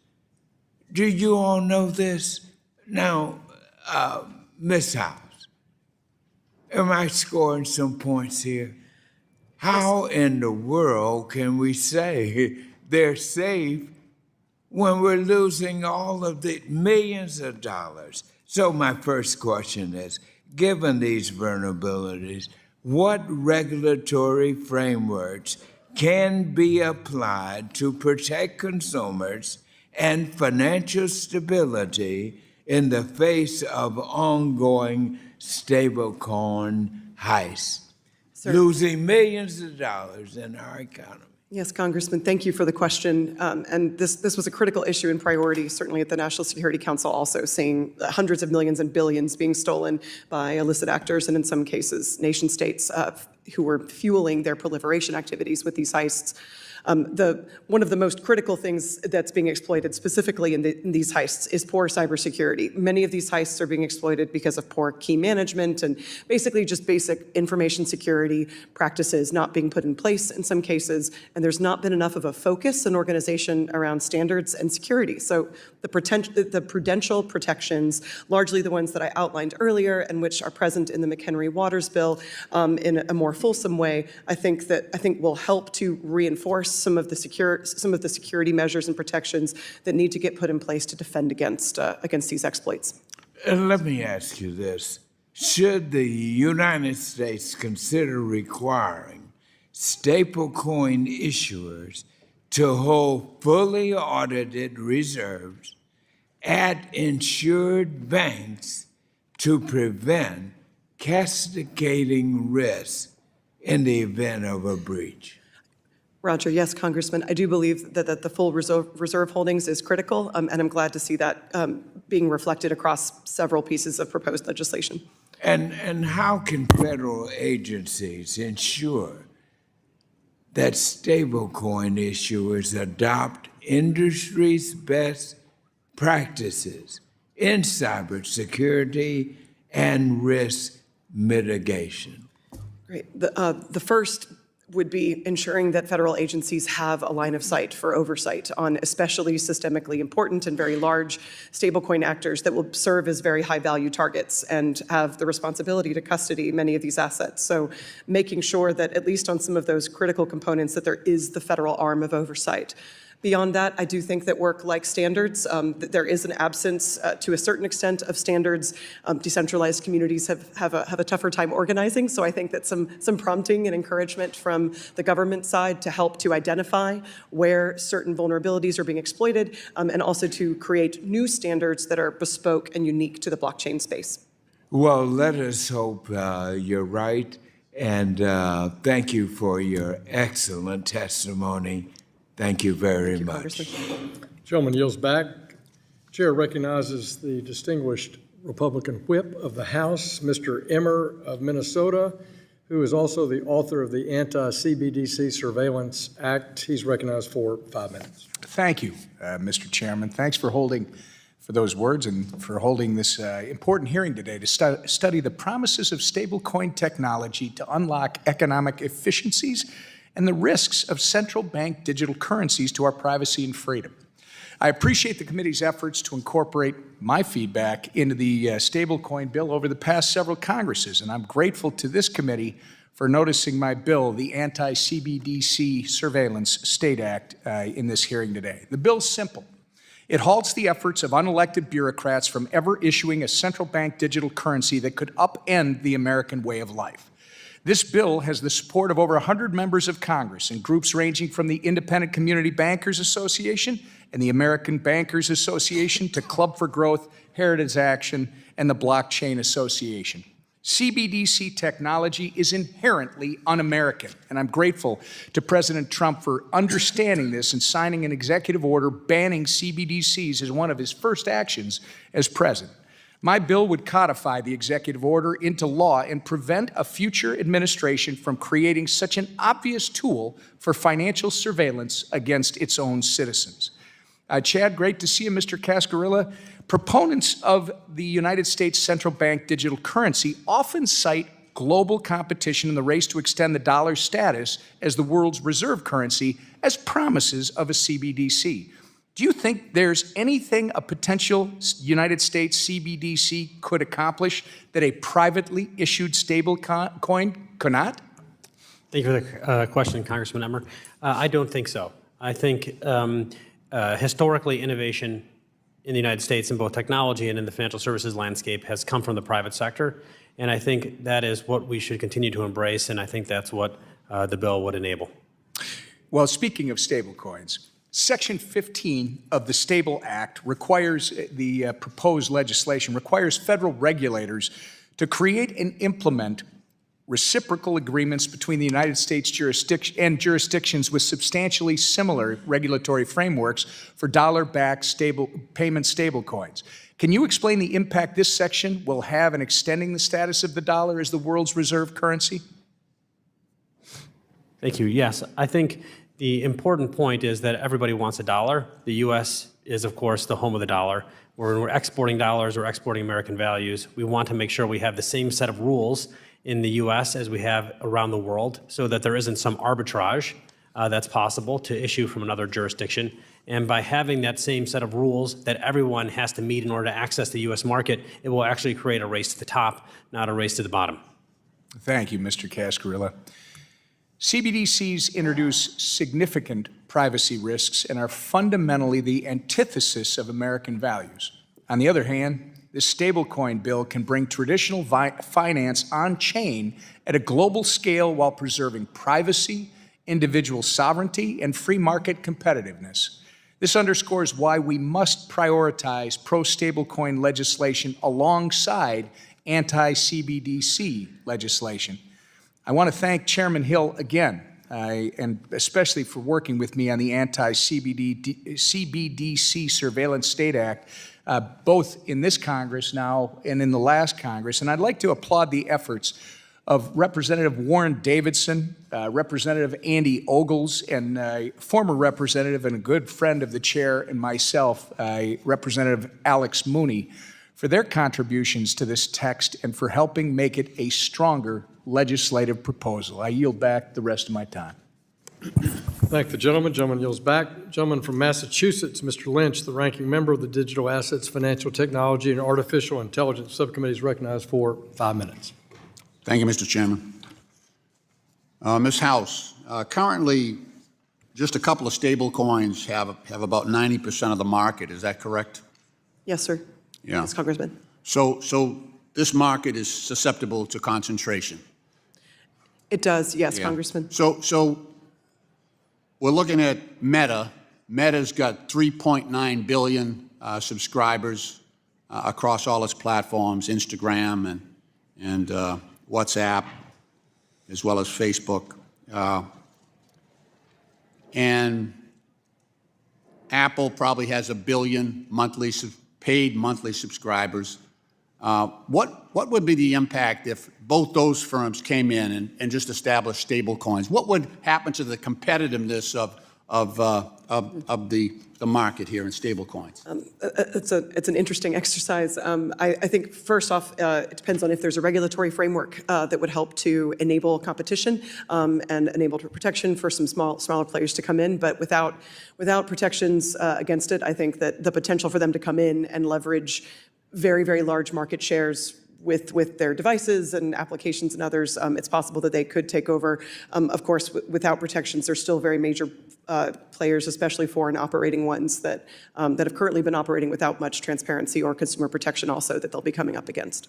And if they are able to operate in a fashion, well, stablecoins operate a lot like deposits, so that would break down the separation between banking and commerce, would it not? Yes, absolutely. That's also a major risk. If you start to conflate those and you don't have the kinds of protections that we do in the banking system for good reason to divorce and separate banking and commerce, then that would present those major challenges as well.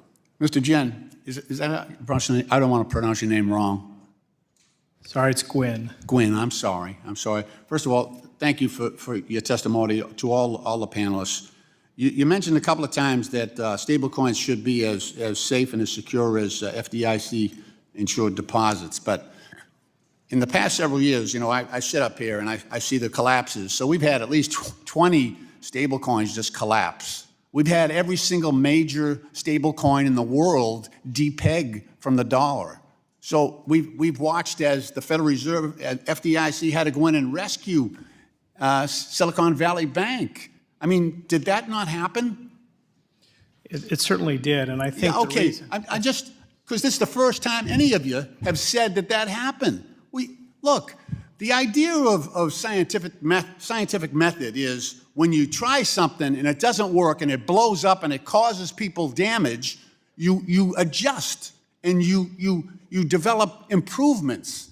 But we keep doing the same thing over and over with stable coins. They keep blowing up. And now we want to, my time, now we want to just expand that. We just don't, and it just seems like it's inviting a disaster. I guarantee you, I read the Genius Act, over in the Senate. I'm a little wary about anything called genius coming out of the United States Senate, but there were so many problems with that, and I'm hopeful that my colleagues, on Mr. Hill and others, will amend that vigorously because it had huge problems. But the other piece of this is stable coins, especially if they offer interest. Do you support stable coins that offer interest, that are actual deposits? Are you asking me that question? Yeah. I think if they yes or no, it's pretty clear. No, I think it's interest-bearing yes. stable coins. I think it's yes if they have appropriate calibrated capital. That's what I was fearful of. So instead of traditional bank, here's the difference. Stable coins, it's going to take deposits, and it's going to use those deposits as reserves, right? That's how this thing is going to work. A normal bank, and it's going to have to hold those for protection. A normal bank, traditional bank, would take those deposits and lend them out to small businesses, mortgages, and that type of activity. I'm afraid it's going to siphon off a lot of the credit market, and we'll be using those deposits to back the stable coins to prevent disaster instead of putting that money to work. Ms. House, is that a legitimate concern? I think the concerns are founded in why bipartisan legislation on a good regulatory framework is critical. Thank you. I yield back. Thank you. The gentleman yields back. The gentleman from Georgia, Mr. Loudermilk, is recognized. Thank you, Mr. Chairman. Thank you all for being here. This is a very timely discussion we're having. In fact, while you guys were giving your statement, I was meeting with some middle school students talking about financial markets, which obviously these students, as I was zooming into them, their eyes were glazed over. Until I got to the point about digital assets, that's when they perked up and listened. Why? Because this is their age. This is the technological revolution they're growing up with. And either we fall way behind in technology, as we have in previous decades, or we try to keep up with it, and we make the inevitable part of a viable free market system and our economy. I'd like to kind of follow up on the previous questions, Mr. Guynn. Both stablecoin depegging events and the 2008 Reserve Primary Fund crisis involve the loss of confidence in an asset that is supposed to maintain a stable value. When the primary reserve fund broke the buck, it led to investor panic and liquidity crisis in money markets. Similarly, when stablecoin depegs, such as what we saw in Terra USD, investors rushed to redeem, potentially destabilizing the markets. Mr. Guynn, can you compare and contrast the risks posed by these two events in terms of systemic impact and redemption dynamics? Yes, definitely. So the Reserve Primary Fund is a money market fund. They're not required to have capital requirements, and so when their assets fell below parity, they were basically, they had less than what they needed to redeem all the interest. Terra USD is an algorithmic stablecoin issuer, and so it did not have a 100% reserve with safe assets like would be required here. So that would not have been a payment stablecoin. Here, in contrast, the entities would have 100% reserve requirements. They'd have a properly calibrated capital requirement, and they'd have restrictions on their non-stablecoin activities. Those three things make them fundamentally different from the Reserve Primary Fund, Terra USD, and the stablecoins that he was talking about earlier. Okay, thank you. That's why I want to give you some time to actually respond to the question. Follow-up, while the types of assets that can be used to back stablecoins in the Stable Act are recognized as highly liquid cash equivalents, it seems like there could be slight variations in the liquidity of these assets at times. At a high level, how would different asset mixes affect redemption mechanics during a mass redemption event, and how can we avoid liquidity mismatches? Yeah, so I think the permitted assets now are very short-term. In fact, as I said in my opening statement, I think they're overly restrictive. But I do think that they need to have a duration of something like 6 months or something like that on an average basis. They need to be short-term so they can be liquidated, so that even if interest rates went up and their value went down, they could be liquidated pretty much at par, close to par. And then to the extent they're not exactly at par, instead of having the situation with the reserve primary fund, they would have a capital buffer that would allow them to make up the difference. Okay. Last question. The Stable Act requires stablecoin issuers to periodically publish information on the reserves backing a stablecoin. Can you explain how this might mitigate risk related to mass redemption events?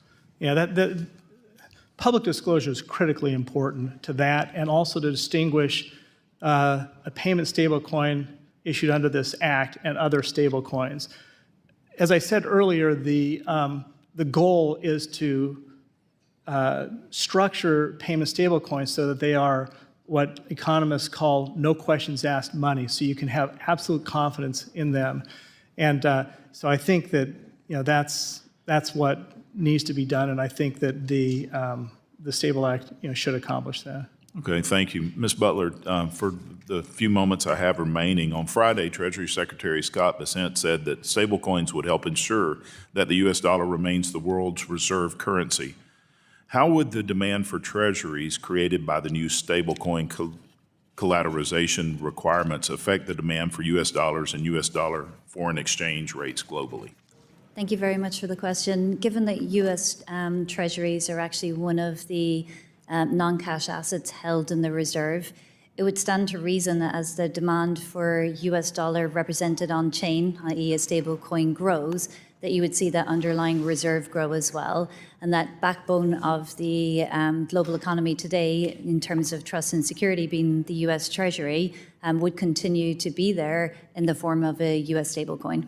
Okay, thank you. I yield back. The gentleman yields back. The gentleman from Missouri, Mr. Cleaver, the ranking member of the Housing and Insurance Subcommittee, is recognized for 5 minutes. Thank you, Mr. Chairman. Is there anyone here who does not believe that in 2008, the central focus of the economic collapse in our country had nothing to do with housing? Is there anyone who believes that housing was the central fact? I think it was housing combined with very leveraged investments in real estate. Okay. Everybody else agree? Thank you. From the ranking member, Maxine Waters, and all the way down to me, we were here on the day that the Secretary of Treasury came in and told us that we were in a position where we had to act very quickly. We might have a worldwide depression.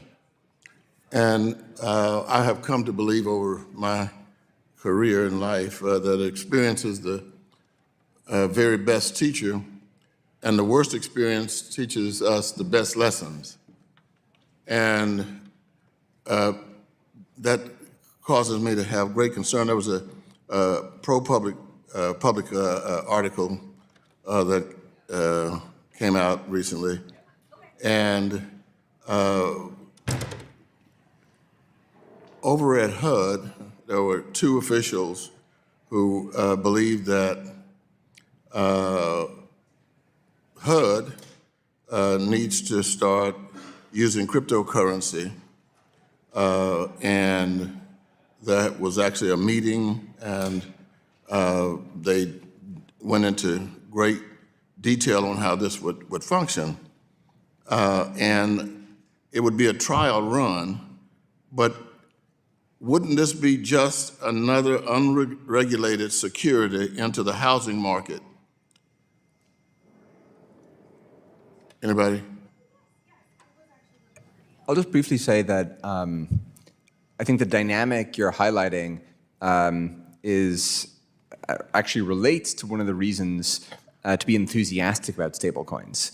Because of, and I think Mr. Guynn makes the points very clearly and well, because of the extremely tight controls about how stablecoin deposits can be managed, I think some of the duration mismatch and other fractional reserve related risks in the financial system can be significantly mitigated.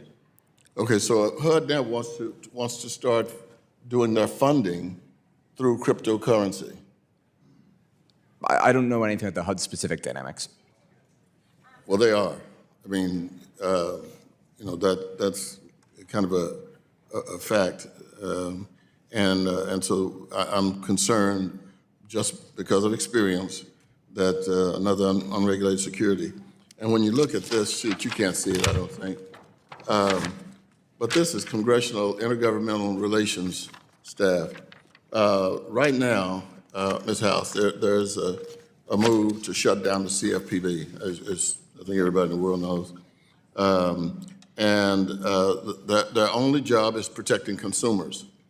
And if ProPublica didn't just make this up, and that HUD is planning on trying to respond to funding by giving them the funding through crypto, and we have all of these positions with HUD unfilled. Deputy Secretary, Assistant Secretary for Congressional Intergovernmental Relations, Congressional Relations Specialist, Congressional Relations Specialist 1048, Congressional Relations Specialist 10148. And we're talking about cryptocurrency. We don't have a staff. They're trying to shut down the whole operation of CFPB. I mean, don't you think somebody's having a nervous breakdown? I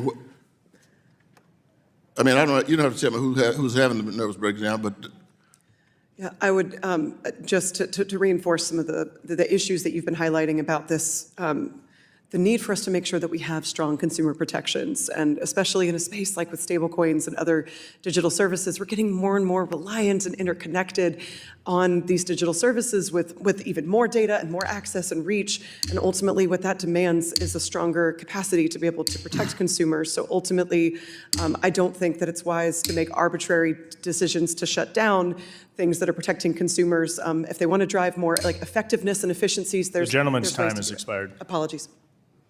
The gentleman's time has expired. The gentleman from Ohio, Mr. Davidson, Chair of the National Security, Illicit Finance, and International Financial Institutions Subcommittee, is recognized for 5 minutes. Thank the chairman. Thank our witnesses for your testimony and, frankly, your work in the marketplace. It's inspiring, and I'm glad we're finally here today to talk about important legislation protecting, frankly, the ability to transact in the United States. And let's just begin with first principles. You know, in a state of nature, people can transact. The government isn't the giver of the right to transact. Does anyone believe that? Do we believe permission to conduct a transaction is given to us by the government? Okay, no takers. So it's a private sector right. It's a natural right. And in our country, that's kind of the way our country was founded, that we recognized our rights come from a creator, that among them are life, liberty, and the pursuit of happiness, and the Constitution protects them. And we're in a period where a lot of the debate about the regulation is, you know, how much control should the government have over the transactions? And the market has moved on. Stablecoins are a thing. They're not as big as we think they should be because they're less than 10% of all the market capitalization of all digital assets right now, but they hold a lot of promise. And for that reason, we're trying to get regulatory clarity beyond the state of New York and here across the nation, and frankly, with international agreements. Mr. Cascarilla, I appreciate your recognition of how important it is to add the ability to recognize jurisdictions that do get it right.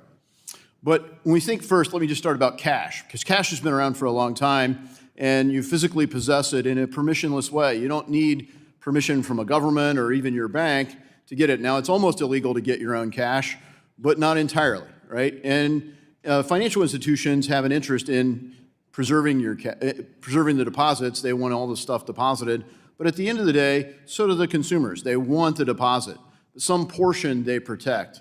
And I think that's why self-custody is important. And Ms. Butler, you've done a lot of work in custody of all sorts. How important is it for a permissionless transaction to be able to happen that we protect self-custody? Thank you very much, Congressman, for your question. I think self-custody is a very interesting topic, and I think there's two things that need to be considered. The asset underlying, it's the custody, and the protections of asset safety. So if you can apply the asset safety protections in terms of segregation, in terms of AML and BSA, so you can protect the assets, then it's a customer choice, right? And I think customer choice is always going to be important when there's a variety of different options in the market.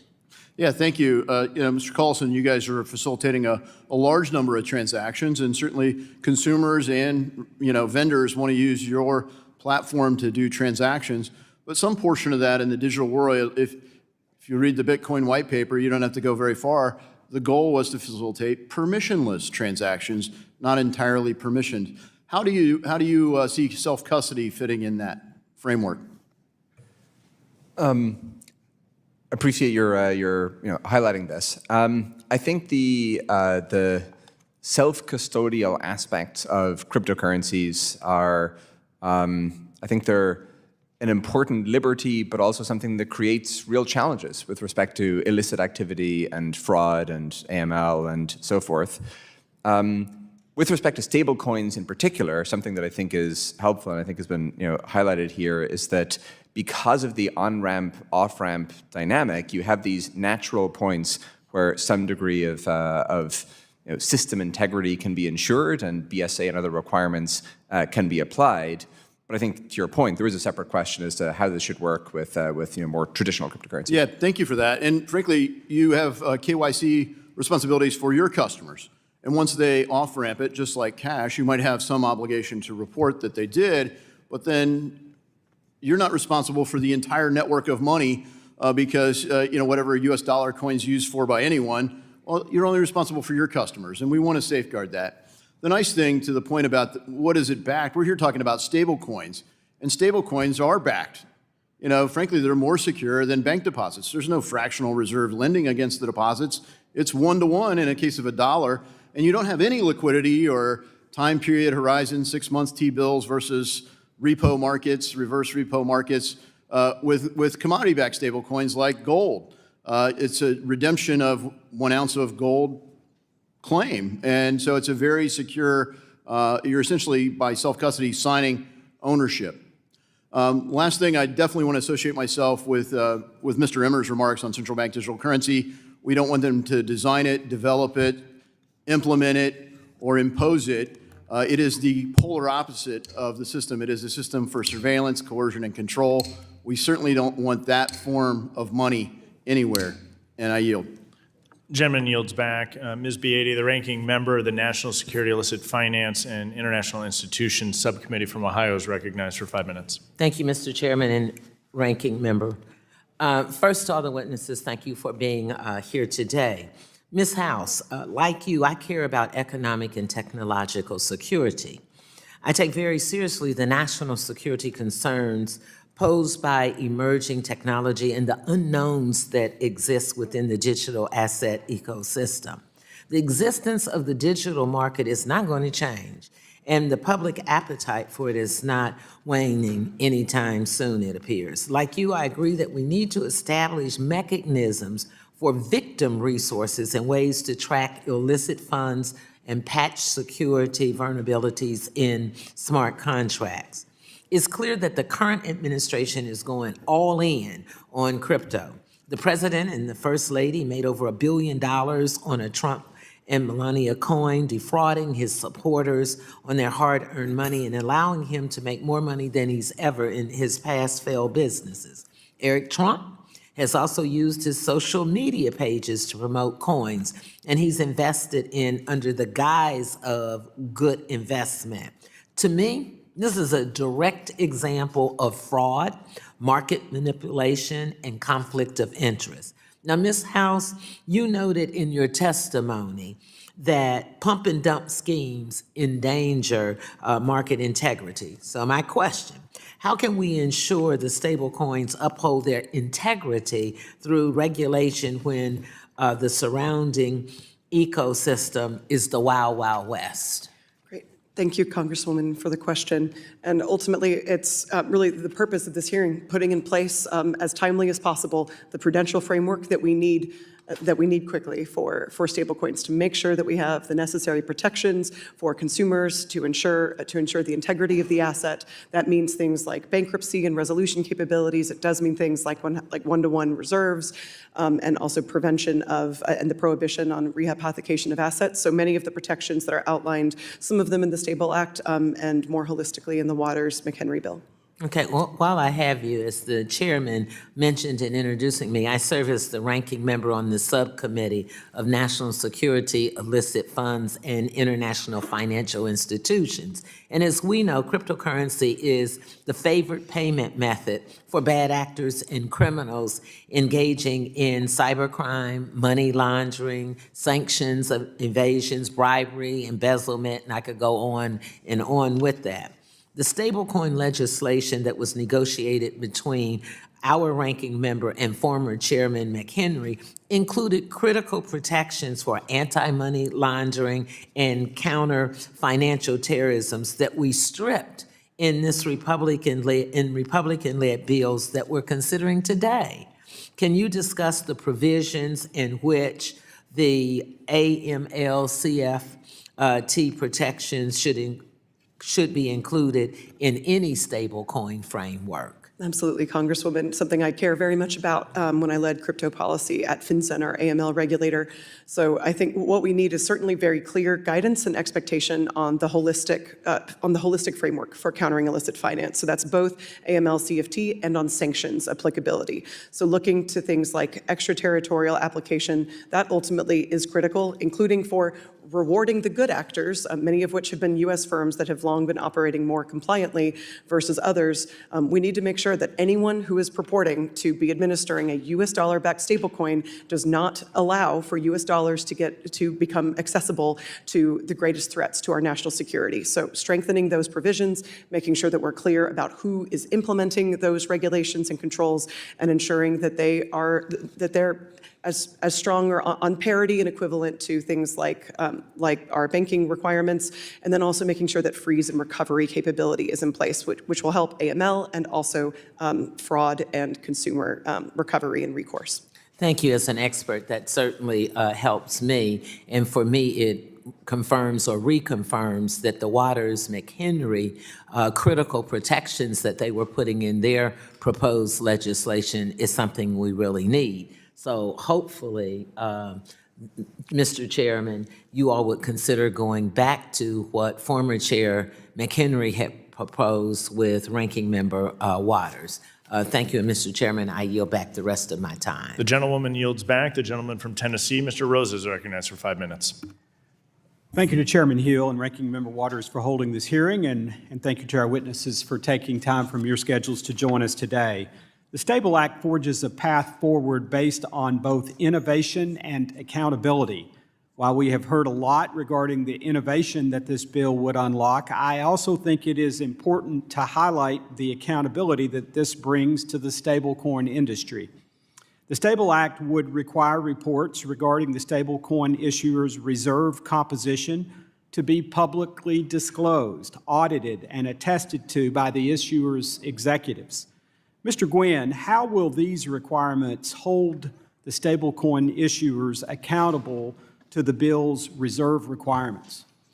Well, first of all, the market will be looking at these disclosures quite intensely because they're required monthly. So the market, in many ways, will impose a certain discipline on them. Also, the certifications, if they're willfully or knowingly misleading, they're subject to criminal penalties. So I think that would deter any CEO or CFO from making misleading certifications. I'm glad you asked that question because I kind of left off an important thing to one of the other questions on the disclosure. It's very important in the disclosure to be able to distinguish a payment stablecoin as being a very safe instrument that complies with this law as opposed to something that might have the label stablecoin on it that may not actually be subject to the same standards. Thank you. Mr. Guynn, you spoke about the success and clarity of the U.S. dual banking system. Under the Stable Act, issuers licensed by a state regulator must respect the sovereignty of other states who may choose to harmonize their requirements. Do you think this is the correct approach to a true state pathway, and what potential issues could arise if a state is able to preempt another state's laws? So I actually think the scenario you're painting is probably very difficult because at least the way the Act is written now, there is a baseline of federal standards that are actually quite comprehensive. And to the extent there's a state level regime, it's required to equal or exceed the standards in the federal. So I think it'd be very difficult, for instance, it'd be very difficult for one state to say, I'm going to attract a bunch of stablecoin issues by having a lax regulatory framework. They just can't do it consistent with the Stable Act. Thank you. I appreciate the insights. While blockchain-based solutions like stablecoins offer compelling new capabilities, traditional dollar payments will, in my opinion at least, remain dominant for the foreseeable future, likely accounting for the vast majority of transactions for years to come. However, our current system lacks many features that are being contemplated by the Stable Act and could be available with proper regulatory modernization and right-sizing. Mr. Collison, what do you think Congress should focus on when aiming to modernize the payments world? Thank you for the question. So with respect to stablecoins, I think simply putting in place a clear framework with prudent rules for the road will do a tremendous amount of good. More broadly on payments, to your question, Stripe strongly supports the concept of some sort of federal payments charter. There is no single clear framework for payments companies like Stripe today, and we think that the federal government has a significant interest in ensuring that across our ecosystem, effective standards are upheld. And we also think that with access to things like the Fed's payment system, we can provide better services to businesses and to consumers. So I think federal regulation of the payment system could be very beneficial. And so when you say a federal payments charter, you mean chartering institutions for that purpose? Correct. Payments today are primarily, not solely, but primarily regulated at the state level, and that has a lot of benefits. We don't think that should go away. We think in addition to that, there should also be a federal framework. Okay. Thank you. The next decade will bring significant innovation in financial services and products. These innovations will require regulatory clarity and appropriate risk-based supervision, matching how payments work in a digital economy. Mr. Collison, the same way that a stablecoin charter will jumpstart stablecoin innovation, what would a payments framework do for the modern economy? There are analogs to the payments charter in other jurisdictions like Europe, Canada, other places as well. We can see that this works well in practice. And in places like Europe, they've been an incredible stimulus for vibrant innovation in consumer financial services broadly. And I think I recognize that the time is about to expire here, but I think there are many ways in which this would be helpful in the U.S. Thank you. If you'd like to expand on that off the record, I'd appreciate it. Mr. Chairman, I yield back. Gentleman yields back. The gentleman from Illinois, Mr. Casson, is recognized for 5 minutes. Thank you. Appreciate you all being here. I want to start a little wonky. There's been some academic discussion sort of linking stablecoins to Eurodollars as something that exists outside of the normal payment system. And Ms. Butler, I just want to start with you. Do you agree that the U.S. correspondent banking system, as it sits right now, has sufficient guardrails to make it difficult for illicit actors to access the global dollar system? Thank you very much for your question, Congressman. I do believe that the rules that we operate today in the traditional banking services, including corresponding banking, are applying the right safety guards and rules. Okay, and I agree with you. I raise that because stablecoins, as they're structured right now, do not have that same sort of nexus of control, right? They can hop across the river, if you will. They can be transferred on public blockchain networks. There's no central operator, no entity. Ms. Howes, I think you had alluded to some of this in your testimony, and I wonder if you could just share with us how you think Congress should address that gap in our sanctions and anti-money laundering networks so that stablecoins don't just become a backdoor for the bad actors to get into the U.S. dollar system. Thank you, Congressman, for the question. I think that the most, you're right, that I started on the earlier answer, but basically the most important provisions, I think, that are necessary are making sure that the issuer and the administrator of the stablecoin is implementing some AML requirements, and especially for sanctions requirements, making sure that we're not facilitating transactions denominated in US dollars to sanctioned jurisdictions and sanctioned wallets, which is happening right now. So making sure that freeze and recovery capabilities are in place, and then making sure that the US dollars are not being made accessible to the greatest threats to this country. Okay. And Mr. Guynn, you'd alluded earlier to saying that, when some of the algorithmic stablecoins that had broken the buck, if you will, unless I missed it, you didn't mention the fact that the most recent breaking of stablecoins was when SVB and signature bank runs happened and you had a bunch of stablecoins that were sitting there in uninsured deposits. Is it your position that any liquidity that's in cash deposits should be absolutely 100% insured? So it's interesting. I do think that I'm just looking for a yes or no because I want to get through a couple things. I don't know that I have a yes or no to that. I think that one has to be more careful with uninsured deposits. In the SVB had 95% of its deposit uninsured, so it was if we have liquidity underpinning these things, like stablecoins need to be boring to work. We don't want fractional banking and blow this thing up. And Ms. House, correct me if I'm wrong, dollars deposited in European accounts are not insured by the FDIC, correct? I want to turn now to the fact that we just witnessed the largest cryptocurrency heist in history when North Korean hackers stole $1.5 billion from Bybit. Mr. Cascarilla, I understand, maybe you can just share, what is Paxos' policy for freezing funds that have been used for illicit activity? So we have a couple different guardrails in place. The first is we have terms and conditions that set forth how we could freeze and then seize funds, which we have done in the past. We also have this overseen by our prudential regulator. When we receive a subpoena from a lawful jurisdiction, we can freeze the funds, and when that's adjudicated, we can seize them. So is your policy that you will freeze them only if a regulator directs you to, or will you take proactive action to seize them as well if you detect illicit activity? We will contact a regulator when we've seen illicit activity. An example would be our Pax Gold product. When we saw it moving after the FTX collapse, we contacted our regulator. I think it was the DOJ, actually. But I just want to understand, because we're all Americans here. If you knew that North Koreans were laundering money to finance their nuclear program and the regulator had not yet said to stop, would you shut it down immediately, or would you wait for someone to call you? We have these conversations in real time with the regulator. So we would, of course, talk to them and make sure that we were doing it appropriately. Okay, well, all of us, if we're participating in the banking system or want to participate in the banking system, need to address that.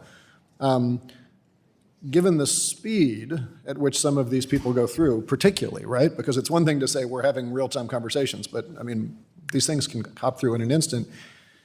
Running through mixers, running through DeFi protocols, chain hopping. Ms. Howes, does Congress need to consider requirements to, at a minimum, make sure that stablecoin issuers have the technological capabilities to freeze these funds, and that stablecoin issuers are compelled to act proactively, not just after the horse is out of the barn? Absolutely, yes, sir. And to a certain extent, I think that they already are obligated to do that. Sanctions carry strict liability, and AML programs require a reasonable program to detect and prevent money laundering through their systems. But those things need to be enforced, need to be clearly articulated and implemented. Okay, I'm about out of time, but I just want to say to the whole committee, stablecoins, A, have to be stable, B, have to be structured not in ways that would destabilize the global financial system, and C, should not provide a backdoor to money laundering. And I hope that any legislation stays true to those three principles. Yield back. Gentleman yields back. I now recognize myself for 5 minutes for the purpose of asking questions. I thank all of our witnesses for being here. It's exciting. We're in the golden age of digital assets, and we have a huge opportunity to move forward on two really important pieces of legislation in this committee and to see them ultimately signed into law, in particular stablecoin in market structure. I want to dive in a little bit on the stablecoin legislation. And I'll start with you if I can, Mr. Collison. I believe that stablecoins in particular give us a real opportunity to maintain dollar dominance across the globe. And we've talked a little bit about use cases, and as a policymaker in general, I might not be concerned about the way that someone in Mexico, Panama, Peru, Nigeria, or another location is engaged in transactions. But what we actually see is when Stripe has a neobank in Mexico or Bridge is used to distribute payments to workers across Latin America, that actually strengthens the US dollar. Would you agree? Can you comment on that briefly? Yes, I think it strengthens the U.S. in two ways. One, many of the companies engaged in the activity you're describing are themselves American businesses, and so they become stronger. But secondly, and I think this is what your question is getting at, it increases dollar demand, increases the demand for U.S. treasuries, and it in turn lowers U.S. borrowing costs. Thank you very much. I'm going to come over to you if I can, Ms. Butler. Sometimes you'll hear people say that the banks don't like stablecoins don't like the bank. You get this back and forth. But BNY Mellon is very engaged in the stablecoin space. Could you just put a little color as to what the value proposition is to your customers at your bank? Thank you very much, Congressman. Yes, indeed. There is a number of different things. So first, the value proposition in the kind of near term is providing trust and security to stablecoin issuers as the reserve custodian. We also manage many different types of payment vehicles. So whether it is the instant payment vehicles provided through the Fed and a variety of different options for our clients. We want to be able to participate in the new and evolving options and mechanisms, stablecoins and blockchain technology just being an example of that, so that we can continue to meet the evolving needs of the markets and our clients. Thank you very much. I want to come to you, Mr. Cascarilla, if I can, to talk about how do we make stablecoins stable. In the updated draft that Chairman French Hill and I introduced, we were tweaking the language of what can be held by a stablecoin to back it. Could you provide a little bit of color based on your experience about stability, liquidity, and investor confidence in the Pax dollar and what you're backing that with and what we should be looking at? Yeah, we've issued a number of different regulated dollar tokens. They all have the same exact reserve parameters, and generally having a maturity of less than 20 days, having overnight liquidity available through overnight repos that are over-collateralized by treasuries, plus having T-bills, and minimizing the amount that's held in bank cash, and where possible, buying private insurance to supplement FDIC insurance. And when you do that, you basically have, I think, the safest dollar in the world. It's safer than a dollar in a money market fund. It's certainly safer than a dollar that is above an FDIC limit in a bank. And I think that creates the confidence to be able to use a stable coin as if it's cash in your pocket, and that's the whole point. Thank you very much. I want to use the remaining time that I have. I want to just touch base here with you, Ms. House, if I can. You were commenting earlier about the importance of AML, BSA, AML. Could not agree more with the importance of it. I think the question then is what policies we put in place to get this right. And I think in part, my big concern here is that we let perfection be the enemy of the good. What I mean by that is across the globe, people can engage in illicit behavior regardless of what technology is being used. And so if we think about when the Obama administration in 2016 sent literal pallets of cash to Iran, the first shipment, I think, had $400 million in pallets of actual cash, went to the Iranian regime. An amazing and disastrous policy decision, in my personal opinion, but remove the commentary, let's just analyze the cash. What controls were in place to track that cash once it left U.S. custody and entered the custody of Iran? Any?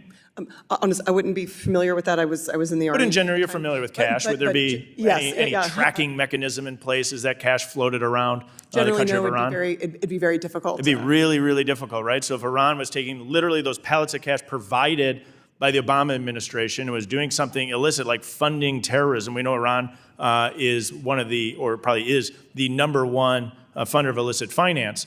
That's a really bad scenario. So although we could pick and choose and critique other legislation, we know actually that stablecoins is a major step forward from cash transactions, and I think we need to make sure that we don't allow perfection to be the enemy of the good. Recognizing the time, I yield back. I will now recognize the gentlewoman from Michigan, Ms. Tlaib, for 5 minutes for questions. Thank you so much, Mr. Chair. Can everybody on the panel, do you all agree that market manipulation is bad? Raise your hand if you agree market manipulation is bad. Oh, great. Okay. I want to get to conflict of interest. And Ms. House, I don't know if you know about this, but I want to talk about a billionaire crypto entrepreneur, Justin Sun. In March of 2023, the SEC charged Sun with market manipulation. Last year, Sun began investigating millions of dollars he started investing millions of dollars in the Trump family crypto business. They call it World Liberty Financial. Are you familiar with Trump's crypto business? Yes. Yeah. Yes. So he starts putting money into that. And then in total, I think Sun's investment have put more than $50 million not 1 million, not 2, $50 million in Trump's pocket. Then just last month, poof, SEC announced that it was dropping its charges against Sun. So Ms. House, how is this not a conflict of interest? Do you think those who are regulated by, and in some cases investigated by, federal regulators should be able to invest ventures directly benefiting the President of the United States? On the second question on whether that they should be able to, and if that's conflict of interest, it definitely sounds like it, and that there should be protections there. And I encourage those responsible for forcing them to look into it. And then on the first question about it, I would say I would go back to my earlier comment that when we are in government, we hold a sacred duty to uphold the public trust, and that we need to make sure that we're held to a higher standard, and we need to make sure that we uphold. Yeah, I mean, we have the Emoluments Clause. You would think that the president would have no idea that it's in the Constitution and that he's violating it. So then there's the meme coin. Just days before he's sworn in, the president, he issues his own meme coin. While investors suffered more than $2 billion in losses, Trump and his partners made $100 million on trading fees alone. Now the SEC has declared that the meme coin is not subject to oversight. It's now dropping crypto cases and investigations left and right, even where, check this out, even where the CEO already pleaded guilty, they dropped the charges on them. So Trump and Musk have also gutted the CFPB, as you know, Ms. House, and the CFTC has announced that they're meeting directly with crypto CEOs to further reduce regulations of crypto. So Ms. House, yes or no, does the President Trump stand and benefit when none of the regulators are providing rigorous oversight of the crypto market? He benefits personally, right?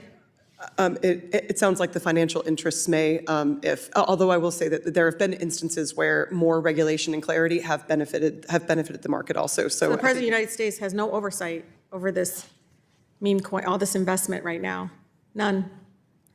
Does the fact that foreign nationals, Ms. House, have invested in Trump's meme coin and other crypto businesses have national security implications?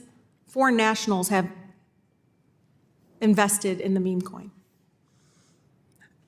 There's certainly, I think. Sorry, I'm not an attorney, so I recognize that there's legal implications there. But I would say that there's definitely some hallmarks of concerns about influence, and where it makes sense for those with the authority, like those in this room, to look into this in a bipartisan way.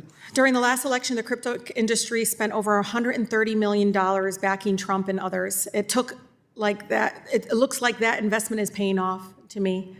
I mean, $130 million. Last week, President Trump issued an executive order creating a strategic reserve of cryptocurrencies. Ms. House, given that President Trump has a personal stake in the success and the perceived legitimacy of crypto industry, is this not a conflict of interest? I mean, he's in the industry and he just did an executive order. Roger, it definitely sounds like that, like there may be conflicts of interest, and again, I hope that the offices with the authority for oversight, like Office of Government Ethics and Congress, consider looking at that. I know, obviously, I had a bank account and we still regulated banks, so there are other places, but ultimately, for an industry that is highly speculative, there's a lot of questions. Ms. House, given that interest of the president in the crypto industry are so closely aligned, how can investors trust that their interests are prioritized by financial regulators? I think the trust there needs to demonstrate, that regulators need to demonstrate dispassionate, putting in place of the guardrails that will protect them, that will protect consumers, and that are going to benefit the American public, and not appear to serve only public officials or those who are in. I think that there's a great opportunity here with stablecoin regulation to do both. Thank you. I yield. Gentleman yields back. The gentleman from Indiana, Mr. Stutzman, is recognized for 5 minutes. All right. Thank you, Mr. Chairman, and thank you to the panel for being here. Mr. Collison, I'd like to come to you. You built quite a family business. Congratulations. And to have your dad with you is pretty neat. I come from a family business background as well and work with my family. And some days it's great, and some days they're my family. But I wanted to go to your testimony because I see, as you wrote in your testimony back in 2014, that you put a pause on supporting the Bitcoin, and you saw limited demand, and but then you kind of relaunched it again with Stripe we did the stablecoin pay-ins in April of 2024, and that you saw more volume in stablecoin payments over the first week than you saw in Bitcoin over a year and a half. Can you talk a little bit about that? Like, what do you think that was and why? Yeah, it was. Wasn't very popular in the Bitcoin community when we sort of removed support from Stripe, but that wasn't because of any ideological principle or position. We're very responsive to what our customers want and what we observe user behavior as trending towards, and we saw declining usage of Bitcoin. Again, back in 2014, it was a very different time. And so we've obviously been paying close attention to the ecosystem, and the world is becoming more densely connected and globalized. The crypto ecosystem has matured substantially, and we've been very struck, as you mentioned, as we've gradually over the past 2 years or so rolled out new support for stablecoins. That there's very real usage, there's very real appetite, and again, we're seeing use cases outside of what one might traditionally consider the crypto industry, and it's really expanding into the economy as a whole. I also want to touch on your, down later in your testimony, you say that stablecoins enable faster, cheaper money transfers for international workers. You touched on that a little bit. Are you seeing global activity like in emerging markets? I mean, Africa is a place that I believe that the world is looking at for stability and opportunity. What are you seeing within your company and the activity around the world? Yeah, so I understand that exhibits are discouraged. So I'll just note that I have a little chart of the Naira USD exchange rate here. And over the last 15 years, the Nigerian Naira has depreciated by about 90% against the US dollar. There's a lot of people in Nigeria, and they very understandably want access and recourse to stable savings and some secure way to store their hard-earned money. And so we're seeing substantial adoption across jurisdictions like this, where people are seeking to improve their lives and their livelihoods with what stablecoins make possible. Yeah, and a little bit further, you talk about fighting crime and online fraud, which obviously we're all very, very concerned about that. And you mentioned that we see other countries, especially in Europe, already putting their legal framework into motion to regulate stablecoins. Can you touch on what are they doing that we're not? Well, I think the most important thing is simply having a clear, established, formalized framework, and that's by far the most significant consideration. And then I think the second aspect, and in particular to the fraud and illicit activity considerations you bring up, is recognizing that this is a new transport layer for money, but ultimately it's still the same money. And so we should bring and apply the same AML, CFT, BSA considerations and apply them co-equally here, but it's still money. Yeah, very good. Mr. Guynn, I'd like to come to you. Fortunately, this committee is aligned with the great state of Indiana and President Trump in its opposition to a CBDC, and has taken several steps to facilitate development in private sector alternatives. In your view, would a private sector-driven model for payment stablecoins foster more innovation and efficiency than a government-issued CBDC? So I think the private sector has always been the innovator in money for centuries, if not longer. And so I think that fostering private innovation with stablecoins is very important and critical. Would you have any concern of monopoly at all? I don't see any now. I think it is best for Americans for there to be a lot of competition among stablecoin issuers. So I think having a clear framework and clear pathways to entry is the best policy in order to foster competition. All right. Thank you. Mr. Chairman, I'll yield back. Thank you. The gentleman from New York, Mr. Torres, is now recognized for 5 minutes. Thank you, Mr. Chair. No technology should be judged solely by its abuses or worst possible uses. Every technology has constructive uses and destructive uses, and crypto is no exception. Take as an example the automobile, which has a death toll of more than 40,000 Americans every year. The proper legislative response to the automobile is not to ban it, it's not to sabotage it, it's to regulate it, it's to make it safer. And as far as I'm concerned, the proper role of Congress is not to sabotage digital asset transactions, but to make them safer, to strike a careful balance between financial stability and innovation. There is a narrative that crypto and blockchain have no use cases beyond criminality, no benefit, that these technologies are nothing more than a fraud and a grift and a scam, right? That's the caricature of crypto that often pervades mainstream media coverage. And so I have a few questions about the use cases of crypto. I'll start with Stripe. Does blockchain, and these are yes or no questions, does blockchain have the power to enable better, cheaper, and faster payments and remittances? Yes. Would you consider that a beneficial use case? Yes. For Paxos, there are billions of people in the global south who lack access to a stable currency, whose countries are plagued by hyperinflation. Does blockchain have the power to afford those impoverished people access to a stable currency and protection from runaway inflation? Yes. Would you consider that a beneficial use case? Yes. For Stripe, does blockchain have the power to exponentially expand the market for U.S. treasuries and lower the cost of U.S. debt? That's certainly what it looks like today. Would you consider that a beneficial use case? Very much so. Bank of New York, does blockchain have the power to tokenize real-world assets and facilitate custodial banking? Yes, it does. Would you consider that a beneficial use case? Absolutely. Now, Bank of New York is the bank of Alexander Hamilton. It's the oldest bank in the United States, the ultimate expression of the traditional financial system. I imagine you're obsessed with regulatory compliance. As the oldest bank in the world with more than $50 trillion in assets under custody and administration, would the Bank of New York waste its valuable time and resources and reputation on a technology that had no use cases beyond criminality? Does that sound remotely plausible? No, we would not. Now, tokenization is becoming the future of the global financial system. And as more and more assets become tokenized and more financial transactions become blockchain-based, does the lack of regulatory clarity around blockchain put the U.S. at risk of losing its financial competitiveness? Bank of New York. Yes, it does. And if the United States had gotten internet regulation wrong, do you think the United States would have gone on to dominate the internet-based financial system that eventually emerged, Stripe? Very hard to say, of course, but quite plausibly not. So it would stand to reason if the United States gets blockchain regulation wrong, do you think the U.S. will go on to dominate a blockchain-based financial system that might ultimately emerge? No, I don't think it will, and we've already seen some evidence that if the U.S. doesn't move here, the nexus of activity will move elsewhere.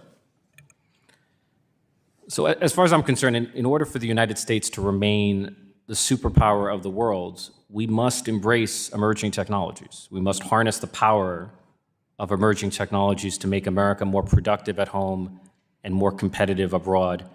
And any policy that has a chilling effect on experimentation with new technology could erode American competitiveness. I had a special hatred for SAB 121 because it essentially had the effect of prohibiting an institution like Bank of New York from even experimenting with blockchain technology.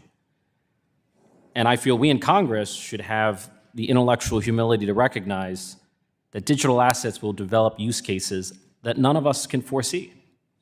And since there are limits to what we can know about the future, it's incumbent upon us as policymakers to foster a flexible and nimble regulatory environment that allows for the development of a new technology and allows for experimentation with an emerging technology. Telling an institution like Bank of New York that you cannot even experiment with blockchain technology is the worst thing we can do for American competitiveness. What are your thoughts? I appreciate the point, and I think it's important that we continue to innovate within the safety and soundness of the financial system. We need to do both, right? We need to innovate and we need to protect the system. And absolutely, we should have the clarity of rules to enable us to do that.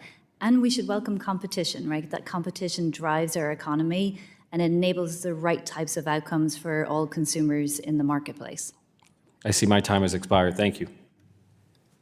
I now recognize myself for 5 minutes. First, I want to thank the witnesses for being with us today. I also want to align myself with the comments from my friend from New York, Mr. Torres. It is fantastic that this has become such a bipartisan issue. With multiple executive orders and last weekend's discussions at the White House Crypto Summit, it is clear that President Trump is making regulatory clarity in the digital asset space a top priority. Now, Congress must follow through by passing legislation that cements this framework into law, ensuring that years from now, neither rogue senators nor power-hungry SEC commissioners can stifle American innovation. As President Trump and many on this panel have emphasized, maintaining U.S. leadership in digital assets, from stablecoins to tokenization to the future of blockchain, It's critical to our economic success and our future. A strong legislative framework will give entrepreneurs, investors, and businesses the certainty they need to innovate without fear of regulatory overreach or shifting political agendas. Without clear laws, the digital asset industry remains vulnerable to arbitrary enforcement actions that stifle growth and push talent overseas. Now is the time to act before regulatory uncertainty drives the next wave of groundbreaking technology to other countries. Mr. Cascarilla, how would clear and favorable stablecoin legislation affect the U.S. position in the global digital asset market, particularly in competition with regions like the EU and Asia? I think the most important thing to remember is everybody wants a U.S. dollar all around the world. And the dollar is a product, in a sense. And in order for the product to continue to be usable in an internet-based economy, you have to make it work on internet-based rails, which is why blockchain is so important. And if the U.S. doesn't do that, then other countries will, other currencies will. And if you have the right frameworks to create trust and more ubiquity of adoption, then inevitably they could gain the reserve status that the U.S. has now. And that's, I think, something the U.S. should want to avoid. I couldn't agree with you more. One follow-up for you. What are the most promising real-world applications where stablecoins are already being used in favor of traditional banking functions? And how can these models be scaled to include those who have been left out of traditional finance? Well, right now, all you need to have is in order to be able to hold a blockchain-based dollar or a stablecoin. And that means that people all over the world who don't have access to the traditional financial system, who don't have access to a bank account, which, by the way, is billions of people, can now have access to the U.S. dollar.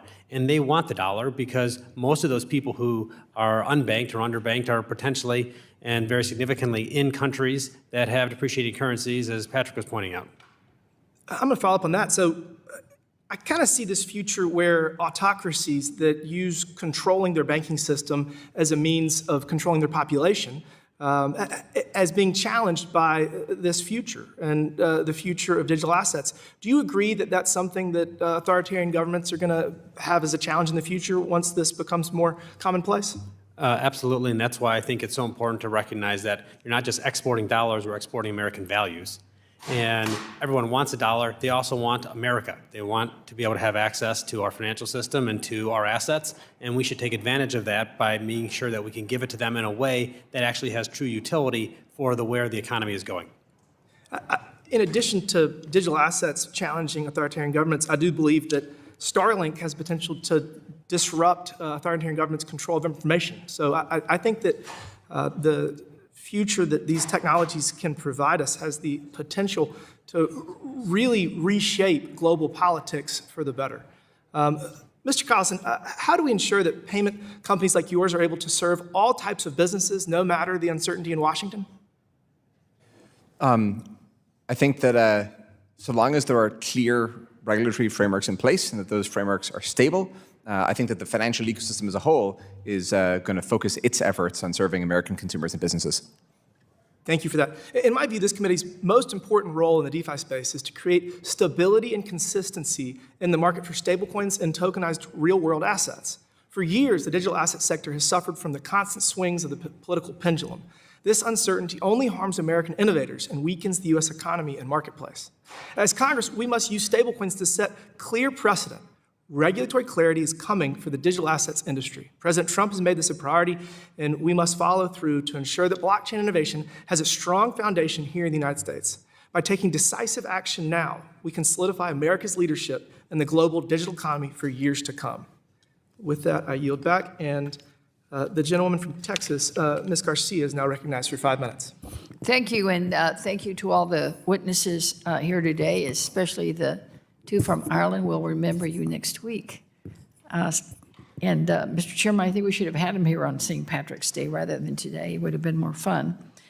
As you know, cryptocurrencies have the capacity to expand financial inclusion and bring digital assets to historically marginalized communities, much like those in my district. Despite this, for the average American consumer, all this is seen as very overwhelming, and some of them quite don't understand what the crypto stuff is all about. It feels like there's, especially when there's a new stable coin or cryptocurrency created, it seems like almost every day. The market continues to be unregulated, vulnerable to stablecoin runs and hacks. Aside from the structural and operational risk, most stablecoins do not offer enough consumer protection. I think, Mr. Collison, you mentioned that the need for transparency and consumer protection, so has Ms. House. So, Ms. House, if an issuer fails and there's no protection, what happens? What are we dealing with with people's hard-earned dollars? I'm not talking about investors. I'm not talking about the millionaires or billionaires that are investing. I'm talking about the average American.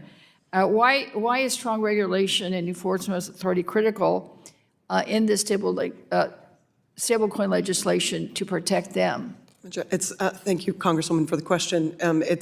It's entirely critical to protect everyday Americans, especially the people that the cryptocurrency industry wants to provide democratized access to financial services to. In order for them to do that safely and securely, they need to have a way other than do your own homework to know that a stablecoin is in fact stable. And they also need to be able to trust that they're going to have recourse if they get defrauded or if they get stolen from, and to be able to believe that there's going to be this means for redress, which isn't possible without a comprehensive regulatory framework in place, enforced, and that we do the same with our international partners, given the global reach. Because, I keep hearing, and one of the things that they've always used as a reason to really, explore this whole option is replacement of remittances. And as coming again from a 77% Latino district that does use remittances and other forms of ways to transmit money to their family members, is that really real? I mean, I just don't see, someone in my neighborhood going somewhere to use crypto or to transmit, not knowing what's going to happen at the other end, because just quite frankly, as there's risk in the banking system in many countries, there will also be risk in the crypto industry. Roger, I think that the point that you're speaking to is really why we're seeing most stablecoin use happening in settling trading on platforms rather than facilitating these remittances. We haven't created the ecosystem for that trust. If a regulatory framework allows for that trust and for the people in your neighborhood to believe that if they send these remittances of their hard-earned funds overseas, that money isn't going to be, isn't going to be defrauded, or it's not going to be stolen from them. If they trust this ecosystem, then they may start using it. But that business case has yet to prove out. I think that the regulatory framework is actually a precondition to allow for that mass adoption. Right. We saw in the 2008 financial crisis that extraterritorial reach was needed to help regulate the impact that foreign institutions may have on domestic markets. 2 out of the 3 proposed stablecoin bills lack extraterritorial reach and fail to address national security concerns. Given the global nature of stablecoins in this sector, the question is whether to regulate cryptocurrencies on a state or federal level.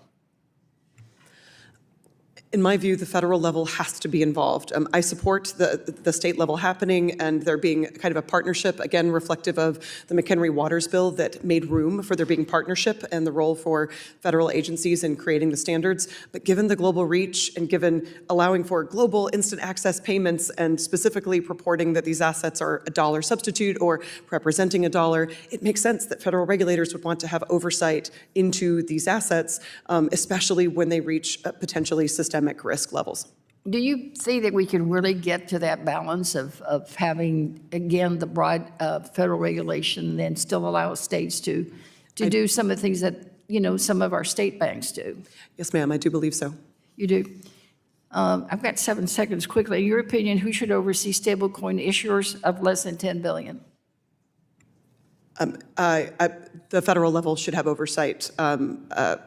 But it makes sense for states to run the charters, just with some conditions for when the federal agency oversight comes to play. What about for non-bank issuers of less than $10 billion? I think state charters and licenses would be appropriate. Gentleman's time has expired. Time has expired. Thank you. The gentleman from Pennsylvania, Mr. Muser, is now recognized for 5 minutes. Thank you, Chairman. Thank you to you all very much for being here. It's a very worthwhile hearing and really important. So stablecoins, when properly regulated, can provide faster, more efficient payment options and help keep the U.S. dollar at the forefront of global financial systems. They can accomplish these goals without the privacy and free market concerns associated with a central bank digital currency. WIP-EMER as we know, has introduced the Anti-CBDC Surveillance State Act that protects Americans' privacy by preventing the direct issuance of a CBDC, which I did co-sponsor. As well, states have taken different approaches to regulating digital assets. This patchwork, however, has gotten the stablecoin ecosystem to where it is today, but if we want to see the benefits of payment stablecoins nationally, Congress needs to act. We need to enact a federal framework for stablecoin issuance. So, Ms. Butler, BNY is one of the oldest and largest custodians in the world. Can you describe how custody in the traditional financial system differs from custody in the payment stablecoin ecosystem? Thank you very much, Congressman, for your question. It doesn't differ because the custody that we provide for the reserve assets of a stablecoin, for example, taking cash deposits and then taking non-cash securities into our custody, applying asset safety and segregation rules, is the exact same that we would do for the traditional custody that we provide. All right, great. BNY Mellon, of course, holds reserve assets for major stablecoin issuers like Circle. How did BNY Mellon and Circle decide to form this partnership, and what custody standards were agreed upon to ensure that Circle's reserves were securely held? So again, our custody standards were the same long-standing standards that we have for all custody that we provide globally around the world. In terms of deciding to take on the custody reserves for Circle, we followed our practices of business and risk framework. We looked at the client, their legal permissibility, their regulatory coverage. We looked at the activities that they were performing and were those activities legal and permitted. And we looked at the assets themselves, and in this case, given the assets are very traditional assets, so again, cash and cash equivalents, that fit right into the standard custody that we provide. Okay, great. So clearly, you believe it is important for banks and non-banks to have the same custody rules for stablecoin reserves. We do, yes. Okay, great. Thank you very much. Mr. Cascarilla, many argue, some anyway, a U.S. Less than the majority, shall I say, the CBDC could strengthen the dollar globally. But they, of course, raise concerns about privacy and free market competition. How does a payment stablecoin approach these concerns differently?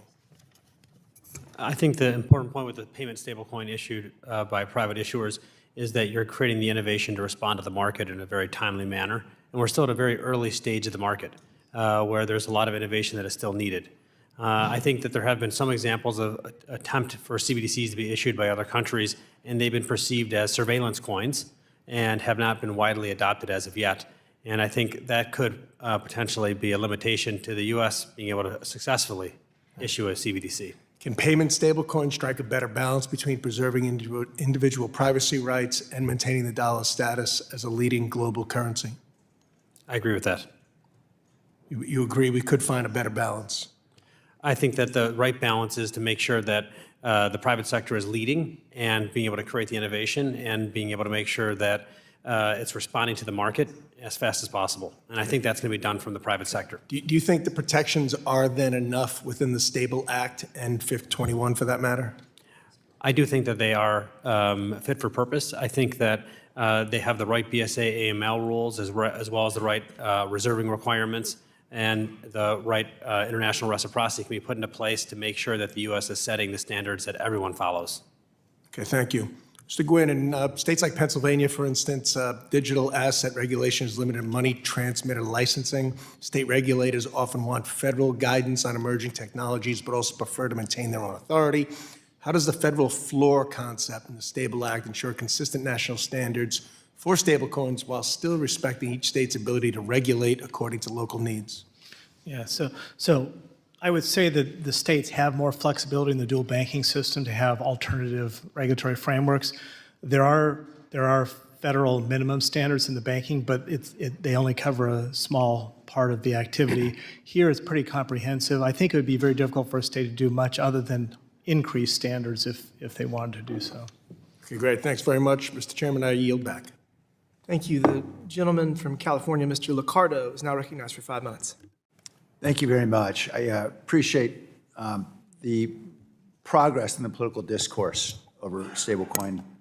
I represent a district that includes half of Silicon Valley, and obviously we have a different view from many about certainly the importance of this technology, and I appreciate much of the testimony I've heard so far. I also appreciate we've moved from discussing whether to regulate to how to regulate. That's an important progression, and I want to thank my colleagues on both sides of the aisle for their hard work. And I think as we look at, for example, in the Stable Act, we have protections that would require issuers to abide by standards relating to AML, to Bank Secrecy Act, mandate one-to-one backing, cash and cash equivalents, enforcing transparent redemptions and audit disclosures. Those are all very important requirements. But my concern is we're in a world where we know issuers are out of the country. In fact, Tether, the largest, I understand, for U.S. dollar-linked stablecoin is in El Salvador. And I'm trying to understand why we wouldn't want those protections globally, given that the U.S. dollar, of course, is going to be linked to much of the stablecoin. And, you know, particularly, I would appreciate your comments, Mr. Collison, and in your testimony, in the written testimony, says the U.S. should move quickly and seize the opportunity to lead on global standards of stablecoin and payments regulation, reinforcing dollar dominance, ensuring American companies remain at the forefront of financial innovation. And typically that includes a sense that our regulatory structures will also be the leaders, as they have been, in financial regulation globally. And so I guess I wanted to go to you first, Mr. Collison. And by the way, I appreciate, I think you were born in Tipperary County, where my grandmother was born also. She also managed to make it to San Francisco. So you're on a well-trod path. I was far from the first Irishman in San Francisco. Yes, that's what I noticed. My question is, wouldn't your customers want to know that there was extraterritorial enforcement and the capacity for the United States to be able to enforce beyond its borders? I think on the margins, they would prefer that for all the reasons that you're saying. I think in practice, they're so enthusiastic about the quotidian benefits they can realize, they're probably not going to block on that. But if you ran a survey of them, yes, I think so. Could you help me understand? I know you don't speak for the whole industry by any stretch. Why wouldn't we want to have extraterritorial enforcement? Well, I think there's probably some degree of devil in the details, right, as to what precisely the nature of that framework and enforcement would be. And to the analogy of states being the laboratories for various forms of innovation in the U.S., there's probably some degree to which we don't want an excess of global cohesion, precisely because there should be some degree of variation permitted. But I think it's the case that any stablecoin failures anywhere, and by the way, I think it's helpful just in the conversation generally to separate to some extent crypto from stablecoins. They're of course related, but I think there are important differences. But I think all stablecoin and again, even crypto failures in any part of the world, they don't look great for the sector. And so in as much as global frameworks can inhibit that and make it less likely, I think that's beneficial for everyone. Yeah, I appreciate your candor. My concern is, I know this is a concern that's shared on both sides of the aisle. We want to make sure that American sanctions are abided by and that U.S. dollar-linked stablecoin is not used to evade sanctions. We want to ensure that anti-money laundering provisions are enforced globally. We want to ensure that terrorism isn't funded through stablecoin. We know it can be funded by any currency as well. Certainly, this is not unique to stablecoin. But I hope that we can work across the aisle to ensure that this bill could be improved with extraterritorial provisions. Thank you very much. I yield my time. Thank you. The gentlewoman from California, Ms. Kim, is now recognized for 5 minutes. Thank you, Chairman. I appreciate the witnesses for joining us today. Let me ask my first question to Mr. Collison. According to Stripe's own annual letter and your testimony here today, your company processed $1.4 trillion of payment volume just last year, 2024. That represents roughly 1.3% of global GDP, and that's significant. So as we explore emerging technologies like stablecoins, the vast majority of the economy still relies on dollar payments. This is an industry that is currently regulated by the state-by-state patchwork that is designed for pre-internet era, and that creates unnecessary friction and costs that ultimately affect American consumers and businesses. So can you talk to us about how Congress can think about solutions to those issues? Thank you for the question. I think that providing a clear framework for stablecoins that enable U.S. businesses and U.S. consumers to realize some of the benefits of cheaper and faster and more efficient and even more innovative transaction technology will be, I think that'll be extremely beneficial, and I really appreciate Congress's curiosity in exploring this issue and the kind of bipartisan nature of this discussion. Beyond that, I think that looking at the payment system more holistically and broadly, possibly up to and including a federal payments charter construct, would be a very helpful either complement or maybe succeeding action to stablecoin legislation. But I'm really glad that the proposals under consideration here today Can you also are being talk about some seriously. of the challenges that this will bring to the industry? Some of the challenge that this approach that you're talking about. Oh, that the patchwork brings. I see. So I think one of the most inhibitory forces in the financial services industry is ambiguity and a lack of clarity. In that, if something is clearly permitted, that's great. If it's clearly forbidden and proscribed, that's also, it's clear. One can, build a business and one can plan around that. I think the current patchwork that's, not very cohesive makes it difficult for businesses to know how seriously they should invest. And I mean, I think it's very admirable that BNY Mellon has built such a successful practice here. But I think it should be easier for others to do the same thing. Let me ask my question to Mr. Cascarilla. My home state of California is a leader in issuing remittance payments. And in 2022, Californians sent over $18 million in remittance payments to Latin America. However, our modern-day system of payments can make dollar transfers abroad costly and time-consuming, and it can lack the appropriate legal oversight. So that is why, obviously, we're talking about stablecoins that can offer so much promise.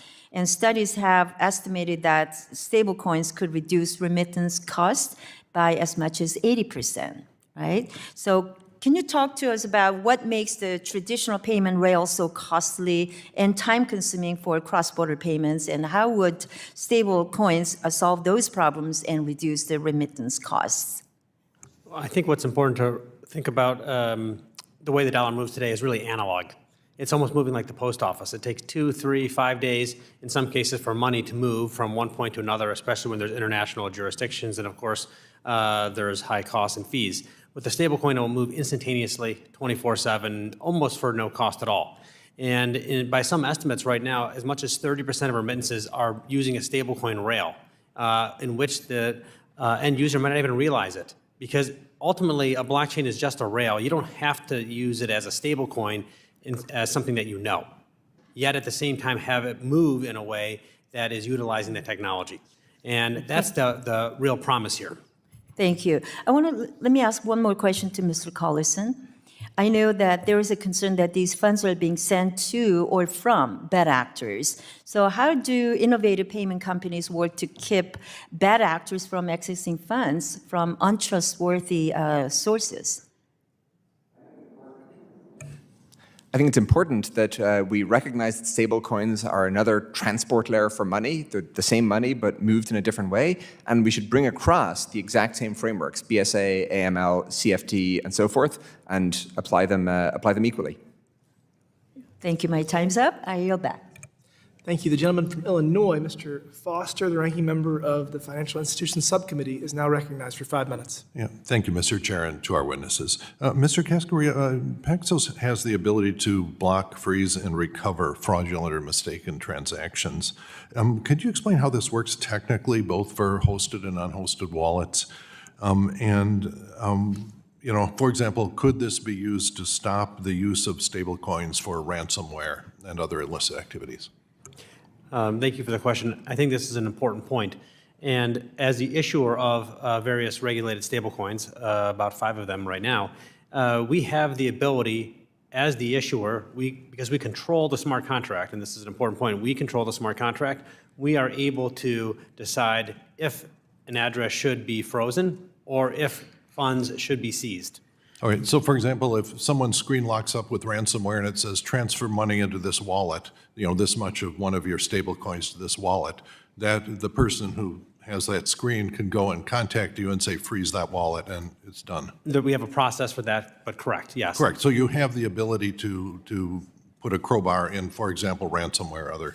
Now that's, if you could get sort of some technical information sort of at the level of Congress's actual blockchain programmer so I'd be very interested in how that is implemented. You know, how that's obviously you have huge cybersecurity issues on your end because someone gets a hold of the ability to throw that crowbar into your whole payment ecosystem that, you know, could wreck all holders of their asset could be, you know, wiped out. It's also my understanding that the Senate, which has a bipartisan, the Genius Act that was, I guess, introduced yesterday on a bipartisan basis, has a mandate for that. And if you could comment on how that compares to what your practices are and what the pros and cons of putting that mandate. So, and I'd appreciate it. I'm not asking for something, you know, since it was issued yesterday. If you've had a look at it, I'm interested. I think it would be nice for our staff to come back and. Yeah, that's fine. So for the record, you know, please respond on that. Now, many of you mentioned financial inclusion and low transaction cost as really the desirable things that you're going for. Now, among the G20, India is by far the leader in that. Essentially, 100% of households are banked in India.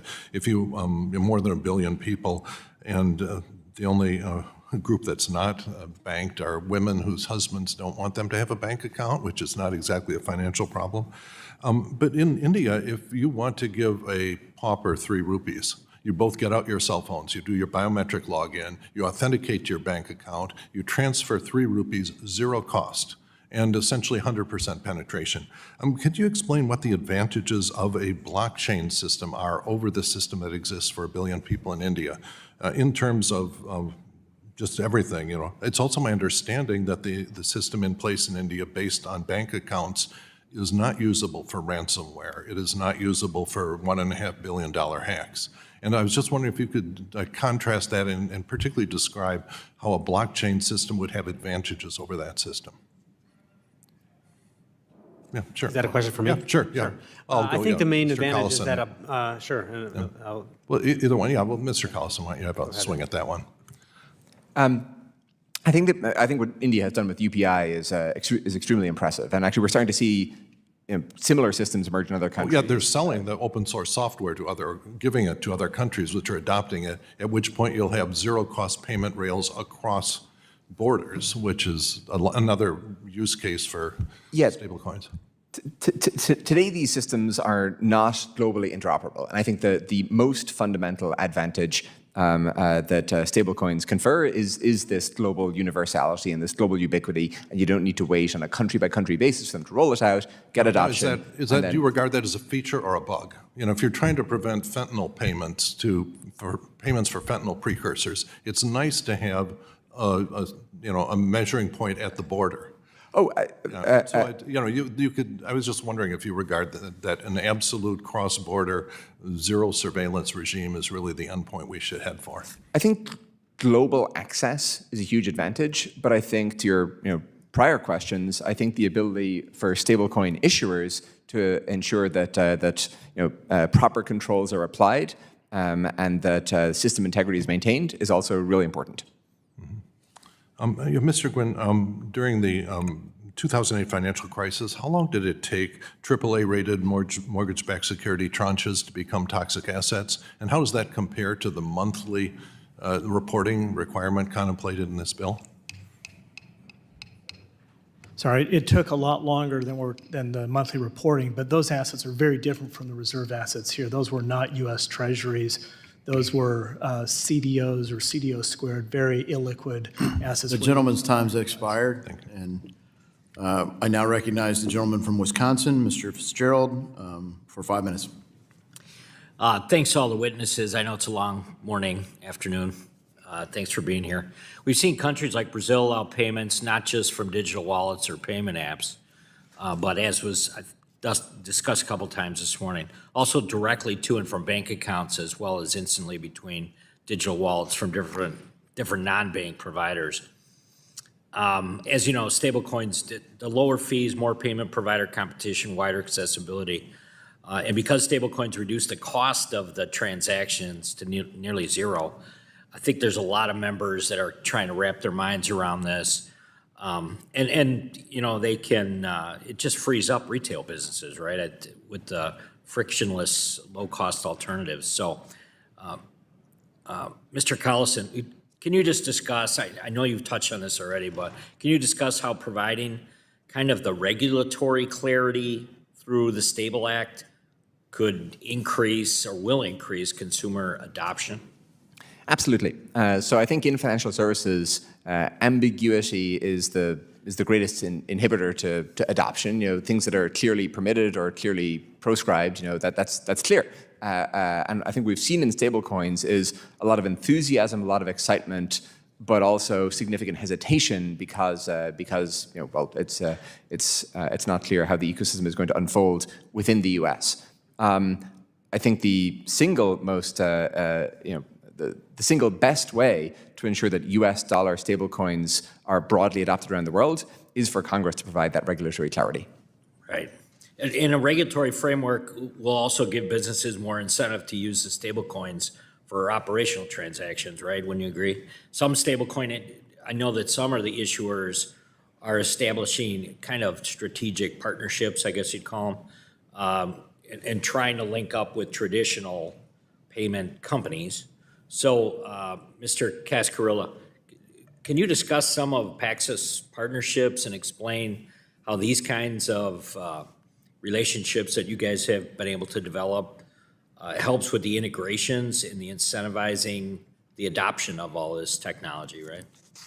Well, I think one of the interesting components about a stablecoin is that the interest is being kept by the issuer, and as a general matter. In our case, we are setting up partnerships where the interest is being returned to the distributor, whoever might be controlling the end user as a payment company or otherwise. Right. And that's an opportunity then to eventually maybe pass that on further through rewards to the end user. So you create an ability not just to democratize access to dollars, which is I think what stablecoins do, but you could even start democratizing access to the risk-free rate. And that's a really important way of changing how the financial system works and how individuals are able to access it. Dude, so let me go back, Mr. Collison. So there's been some confusion as to the difference between U.S. CBDC, a stablecoin, and the FedNow system, right? I mean, it's I hate to pick on the Financial Services Committee, but I think it'd be hard pressed to get somebody to come up with a definition for all three. What would you describe the differences between the three and the issues that they're seeking to resolve in the U.S. payment system? How do you view those three topics or headings, I guess? I think FedNow provides a valuable service for making interbank transfers within the U.S. more streamlined, and that's very helpful. It doesn't provide the same degree of global access that stablecoins or, in principle, CBDCs could. With respect to stablecoins versus CBDCs, I think that the U.S. gets basically all of the benefits of a notional CBDC without some of the attendant downsides that have been discussed here today. And so my view is that there's very little downside and tremendous degree of benefit to formalizing stablecoins along the lines of what's proposed. And Beyond that, I don't really see how a CBDC would help. And to again some of the points made, I think it could easily inadvertently inhibit innovation. Thank you very much. Thank you all, and I yield back, Chairman. Thank the gentleman. The gentleman from New Jersey, Mr. Gottheimer, is now recognized for 5 minutes. Thank you, Mr. Chairman. Mr. Guynn, if I can start with you. You've emphasized the importance of legislation in the stablecoin industry. I've been a supporter of the legislation, stablecoin legislation, for a long time, introducing one of the original pieces of legislation and being supportive of the Payment Stablecoins Act in this committee last year. Could you explain to us what your experience has been with the current status quo? What would happen if there was a further delay in congressional action? I think the problem is that we risk, until we bring stablecoins into the regulatory perimeter, we risk having stablecoins that are not structured appropriately the way this bill would do it, and for instance, your bill would have done it. And I think that the real benefit is having a regulatory structure that sets minimum that anyone who is identified as a licensed stablecoin issuer would be adhering to. Are there any specific oversight measures you think should be included in that comprehensive framework? Well, I think the framework now allocates the oversight to either state regulators or one of the federal regulators with a federal framework that really is the anchor for it. There can be alternative state regulatory frameworks, but they have to satisfy the same standards. So I do think that there is a good anchor there, and seems like there's as much oversight in this framework as there is in the dual banking system. And would you support requirements for regular audits and transparent reserve reporting, which I believe help prevent banking failures like we saw in 23? Yeah, I think those are absolutely critical, not only for preventing that, but also just publicizing in some ways to the public who wants to use this as to which are the safe stablecoins and which weren't. They can look at the disclosure and make informed decisions. Thank you. Mr. Cascarilla, as someone heavily involved in the international payment system, you're familiar with threats to the dollar's role as the global reserve currency. China is heavily promoting digital payment systems from Alipay and Tencent in countries that are involved in the Belt and Road Initiative. They're also, as you know, seeking to make Hong Kong into a major player in global crypto markets. How might a clear U.S. regulatory framework for stablecoins affect international adoption and strengthen the dollar's global position? Well, I think it'll be a very significant boost because it'll create a level of trust in the usage of stablecoins that right now still does not exist. And if you look around the traditional financial system and the desire to be able to use stablecoins, it's very significant. And until you have this regulatory clarity, traditional financial institutions, as well as more widespread consumer adoption, is just going to be limited. And that, of course, creates opportunity because other nations and other currencies can take advantage of that. Thank you so much. And Ms. Butler, you discussed BNY stablecoin activities out of its New York State chartered bank. State chartered banks play a critical role in New Jersey, where I'm from, and the economic opportunities that stablecoins offer are continuing to grow. Do you believe the proposed dual federal-state structure in the stable bill is sufficient for both bank and non-bank stablecoin issuers?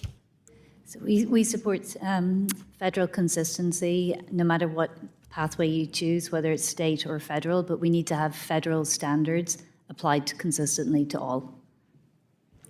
Thank you. If I can move quickly to Mr. Collison, one of my primary concerns is that without proper guardrails, more crypto companies will flee overseas to jurisdictions like Bermuda, the Bahamas, or France, who already have comprehensive regulatory systems in place. And I worry that giving them first mover advantage will allow them to we're allowing potentially adversarial jurisdictions to set the playing field on a global scale. What specific competitive advantages are other countries gaining in the digital asset space, and what does the U.S. need to do to maintain its financial leadership? Well, most importantly, I concur. I think that's a risk. And I think by far the most important thing that the U.S. can do and the Congress can do is to provide a clear and effective framework for stablecoins here in the country. And I think in broad strokes, that which is under discussion today does that. Thank you so much, and I yield back. Thank you. I thank the gentleman from Nebraska, and also the chairman of the Housing and Insurance Subcommittee, Mr. Flood, is now recognized for 5 minutes. Thank you, Chairman. My interest in stablecoins goes back to the work I did in the Nebraska unicameral legislature on this very issue.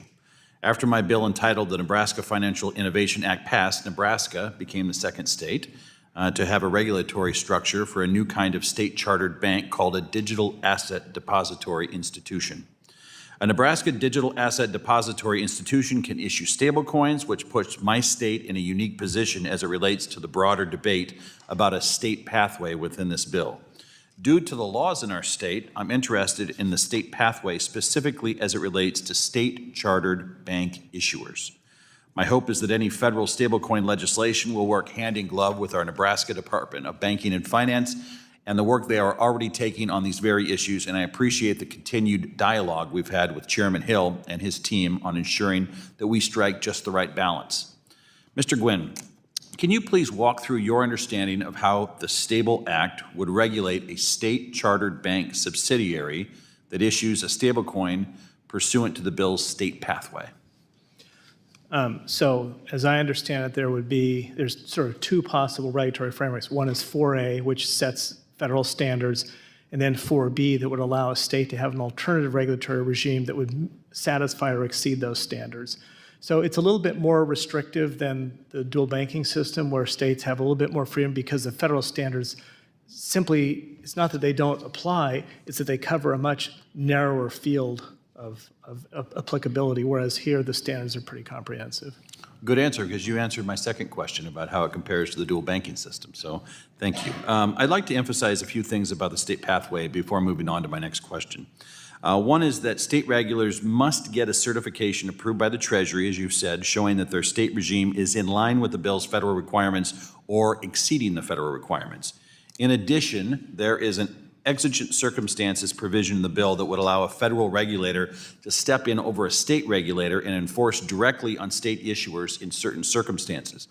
And quite honestly, this has concerned me, just what is an exigent circumstance? But in other words, even the state pathway has a very extensive federal involvement.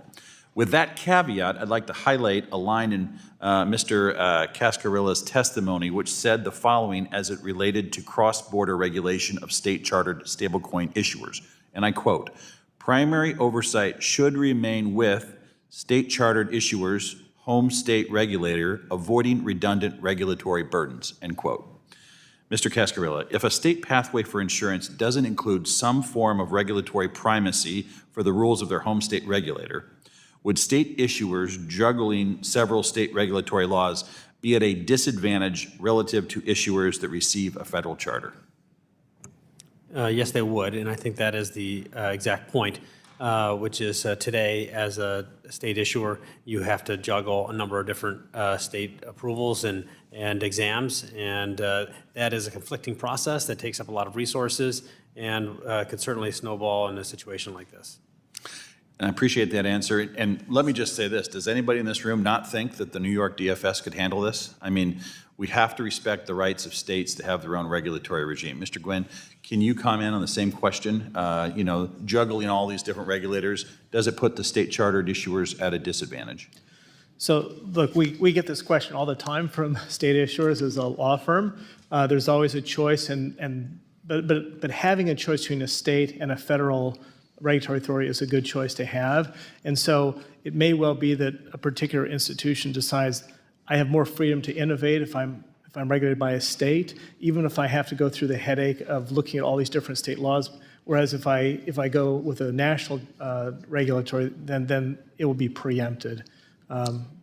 Totally agree. And let's remember, what makes America the best financial market in the world, what makes us so successful, is that we have diversity in our banking. We have the GSIBs, we have the regional banks, we have the community banks, we have the federal chartered, we have the state chartered, and we have innovation. When you control all of that, you get Europe, with a couple of banks and a couple of board of directors that are making the decisions for every consumer on the continent. And so let's celebrate what makes America strong by encouraging diversity, relying on states to manage and regulate state issuers of stablecoins with appropriate safeguards. I want to compliment Chairman Hill, Brian Stile, Mr. Davidson, Allison, and all of the work that the staff has done. We are in a good place because of the hard work of this committee, and I'm excited to see this bill pass. With that, I yield back. Thank the gentleman. The gentleman from Texas, Mr. Green, who's also the ranking member on the Oversight and Investigations Subcommittee, is now recognized for 5 minutes. Thank you, Mr. Chairman.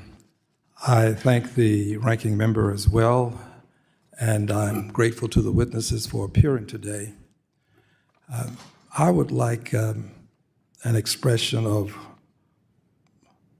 whether or not it is beneficial for us to be concerned with the use of cryptocurrency in certain areas. More specifically, is it beneficial to use cryptocurrency of some type in money laundering, terrorist activities, ransomware attacks, illegal trafficking of drugs, sex, weapons, illegal gambling, and evasion of taxes? Ms. House, let's start with you. Is it beneficial for us to be concerned about the use of some sort of cryptocurrency with this type of criminality? It's beneficial for us to be concerned about it, if that's what you mean, if it's beneficial for us for its use in that way. No, it's not. It's only beneficial to those who are currently exploiting it. It's not inevitable to stay that way, but the current state of compliance across the ecosystem makes it attractive for those users. Explain what you mean by the state of compliance. Yes, sir. So basically, I was the head delegate to the FATF, the UN for anti-money laundering. If you're not familiar with it, we created the first international standards for virtual assets in anti-money laundering. The standards exist. The policy exists. It just hasn't been implemented internationally. If we had wide-scale cross-global implementation of our requirements to detect and prevent illicit activity and to stop use of, let's say, sanctioned actors in North Korea's use of cryptocurrency and that successful ability to launder, we wouldn't be in this current position. Unfortunately, it hasn't been implemented internationally. Does the bill in question prevent this type of illicit activity? I don't feel that the anti-money laundering measures in it are strong enough. It makes a reference to them being regulated under the Bank Secrecy Act, but there isn't clarity on who's purporting the regulations or how strong they need to be. And as a result, would we still have exposure to the criminality that I called to your attention? I fear that if we don't strengthen the measures, that could be an outcome, especially the extraterritoriality provision.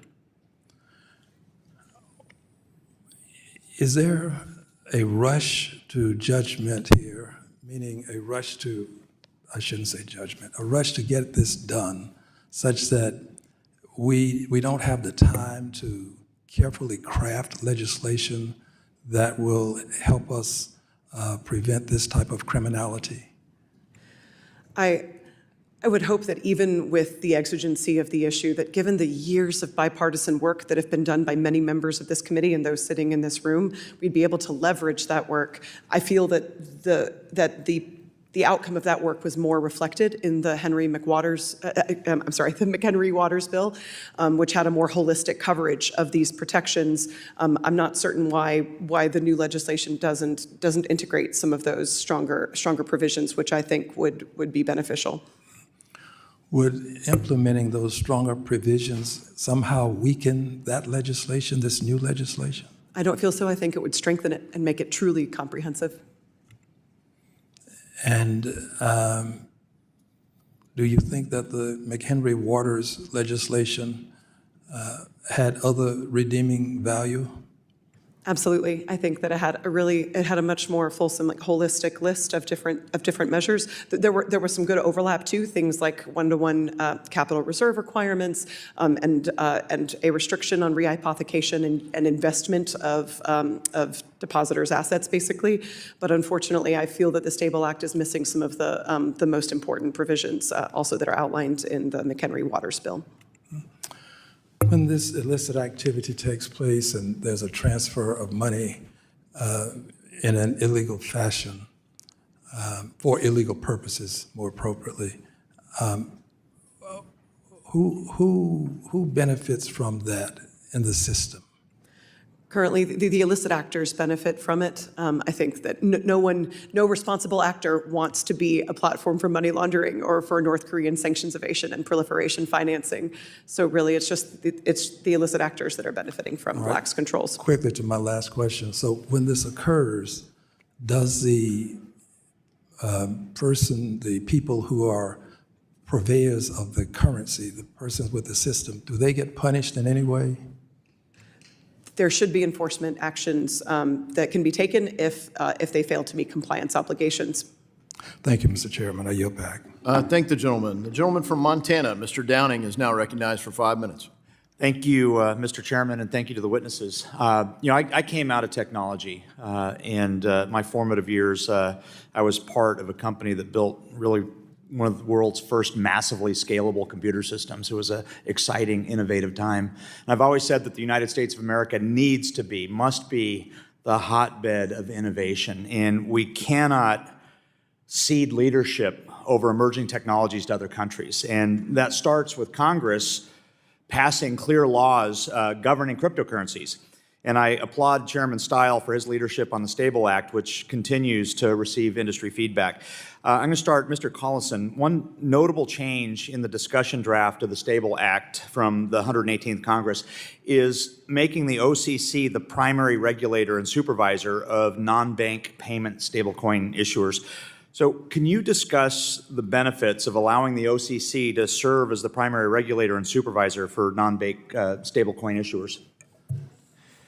We don't really have a strong view on what the best primary regulator is. I think the two things that are of greatest importance are, one, that there's an effective state-based framework for experimentation, and that secondly, there is simply a clear framework at the federal level. Within those kind of two principles and within reason, I think there's probably multiple avenues that could work. Thank you. I want to move on to central bank digital currencies, or CBDCs, which represent one of the greatest threats to civil liberties in our lifetime. The American people expect our payment system to operate efficiently without offering the federal government a window into their day-to-day transactions. And look no further than the authoritarian countries pursuing CBDCs, which are not being used for innovation, but for surveillance, for stopping dissent, like China and Russia. I don't trust the government, the federal government, with any of my data, let alone financial data. I once got a letter from the federal government telling me, we're sorry, but all your data from your security clearance has been released to a foreign actor. Here, we'll give you a couple of years of credit monitoring. You're welcome. I've got issues there. So I'm going to go to Mr. Cascarilla. Some CBDC advocates say that issuing CBDC is the only way to improve the efficiency of our payment system, because stablecoins are some sort of Wild West, where crime and money laundering will run rampant. So, first, is that true? And then second, are law enforcement officials incapable of combating bad actors in the stablecoin ecosystem?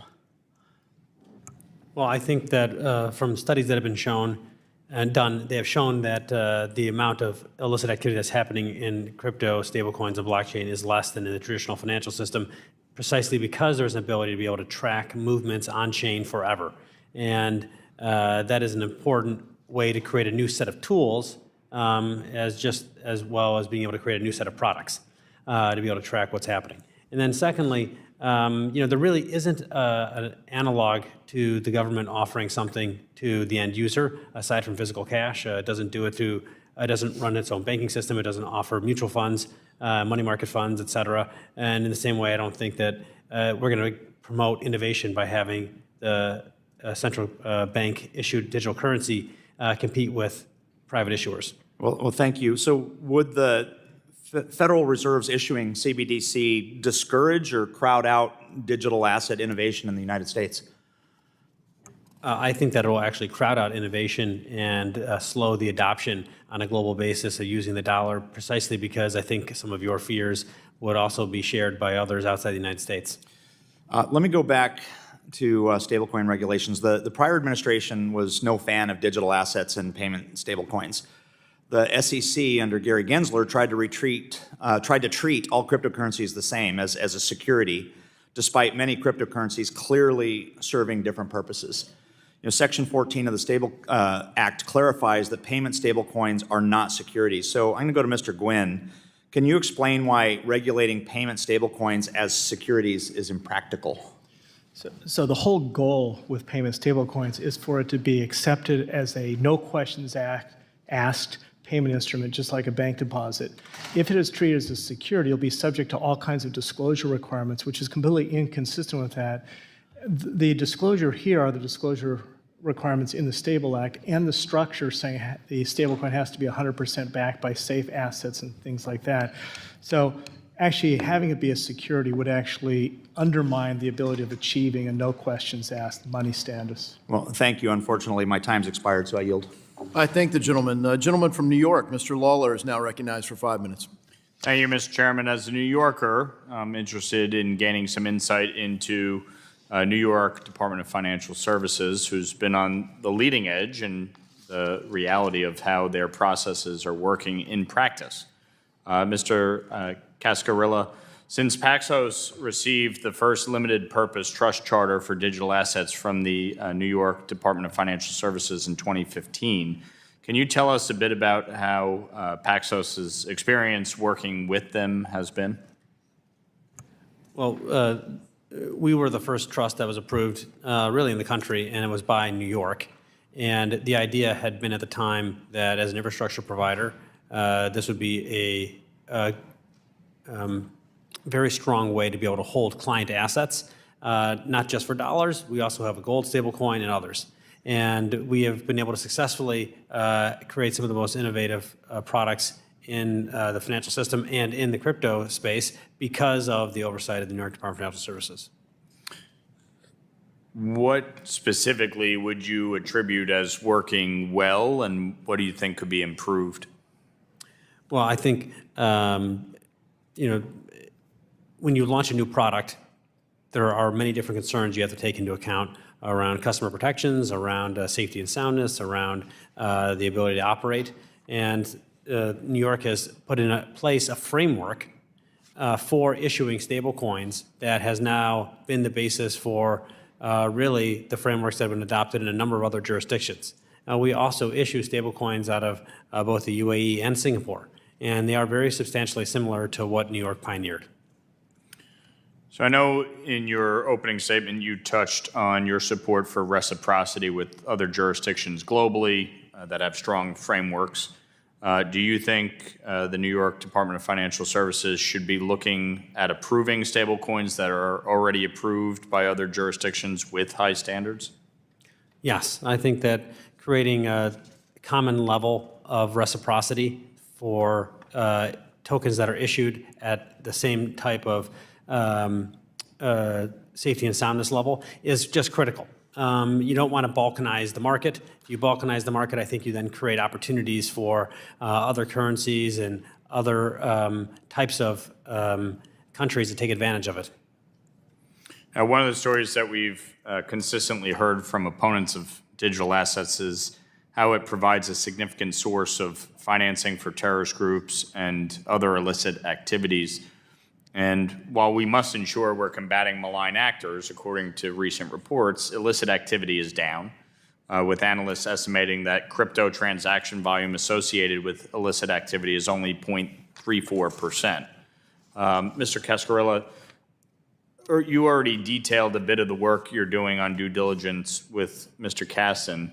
But can you describe, and Mr. Collison, can you describe some of the issues that are considered when institutions are working through these KYC/AML requirements?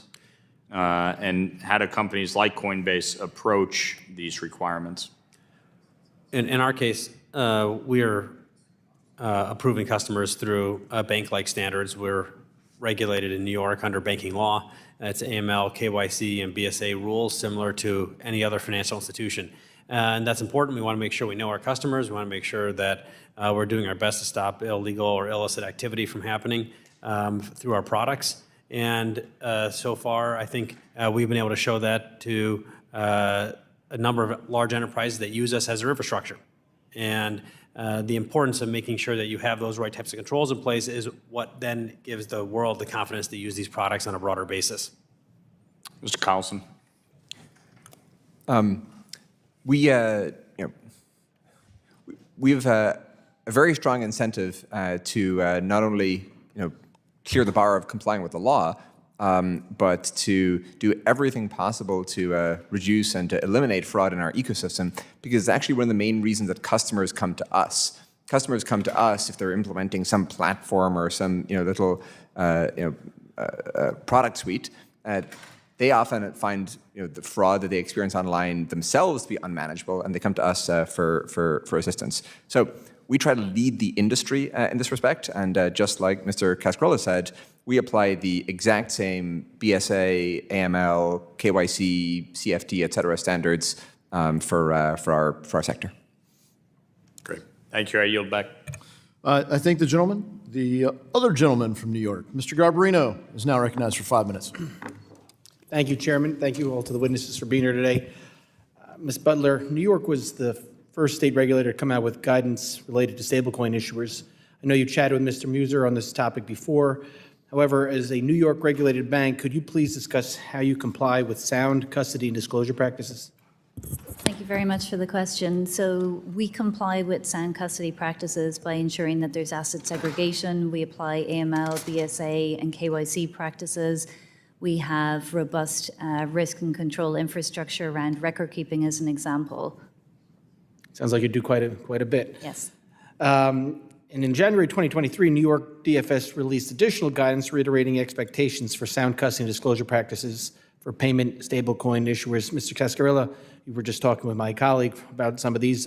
Can you discuss the released guidance in particular and highlight changes, what changes were required for issuers? Well, the guidance actually didn't change anything from our perspective. We were already following that guidance, but I think what it set was a framework that other jurisdictions and other issuers could then follow. So it raised the bar for other people. Yes, I think there were a number of other stablecoin issuers who weren't following the idea of backing their stablecoins with cash and cash equivalents, a true one-for-one basis, or with something that would be readily redeemable. And so while it didn't change what we were doing, it certainly led to other issuers changing how they operated. That's good. The recent draft of the Stable Act updates permissible reserves outlined in the previous draft released by Chairman Hill and Style. These now include Treasury bills with an issued and remaining maturity of 3 months or less, reverse repo transactions backed by these Treasury bills as collateral, and money market funds invested in improved assets. Mr. Guynn, can you explain how these reserves function as cash equivalents and ensure stablecoins are truly backed one-to-one?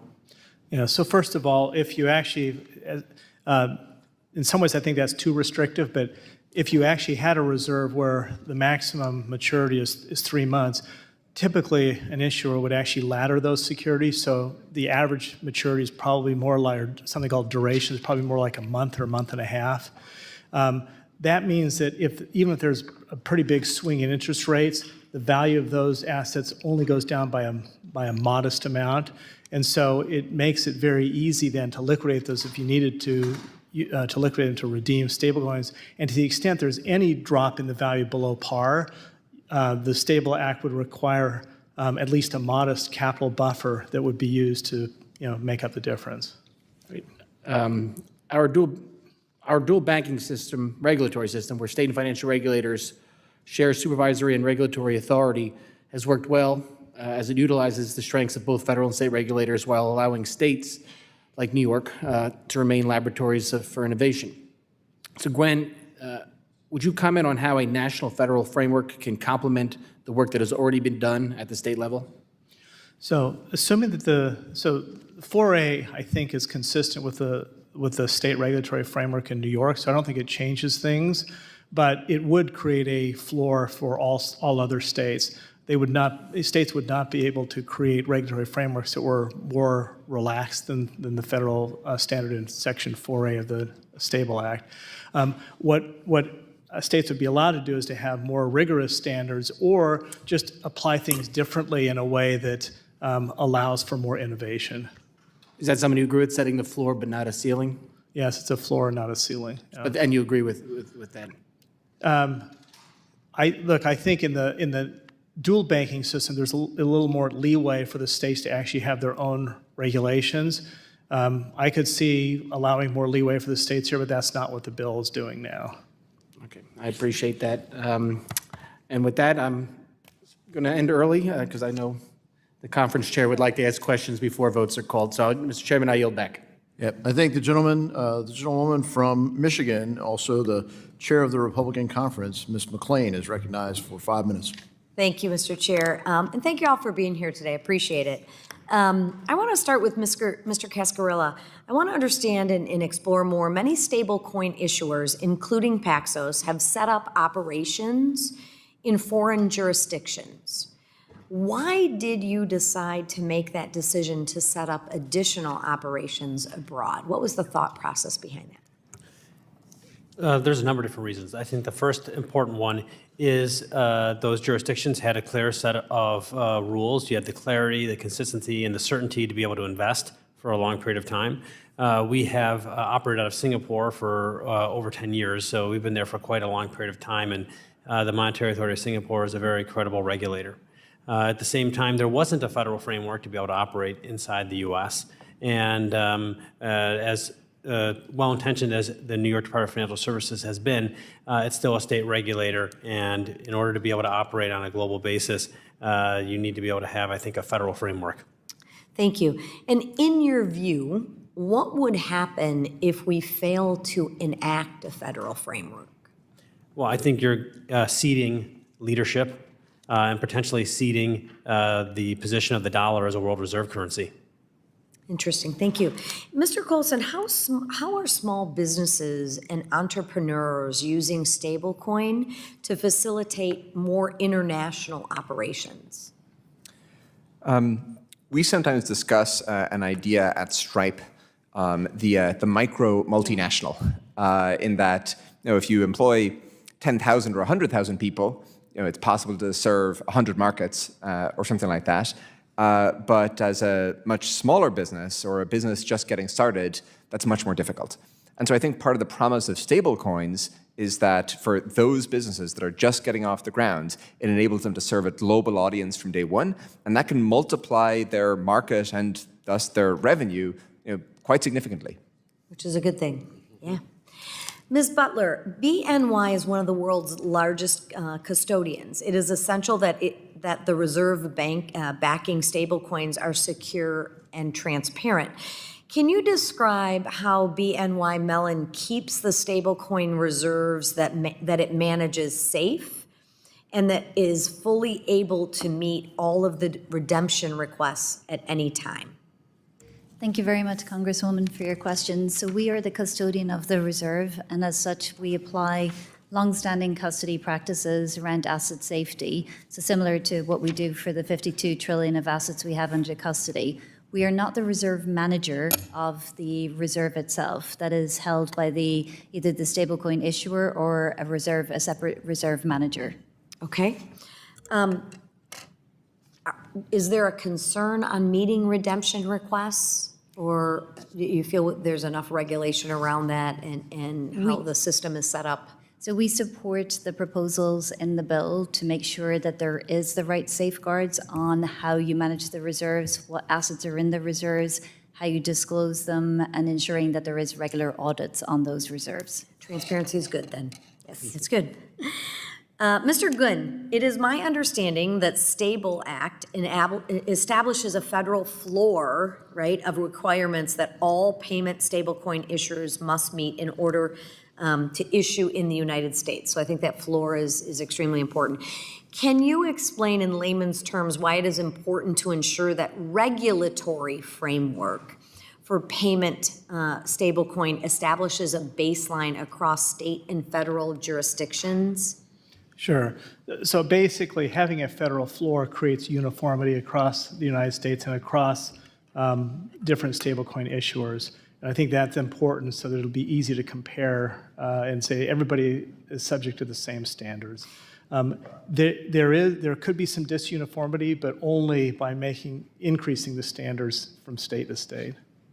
So it provides a level playing field. It's easier to operate, to do business, to figure out how to function if I'm a much easier to understand too and apply, yes. Okay, thank you. And last question, if I can, Mr. Cascarilla, there is a tremendous concern about the use of digital assets in money laundering. How can stablecoins be used to reduce illicit financial transactions?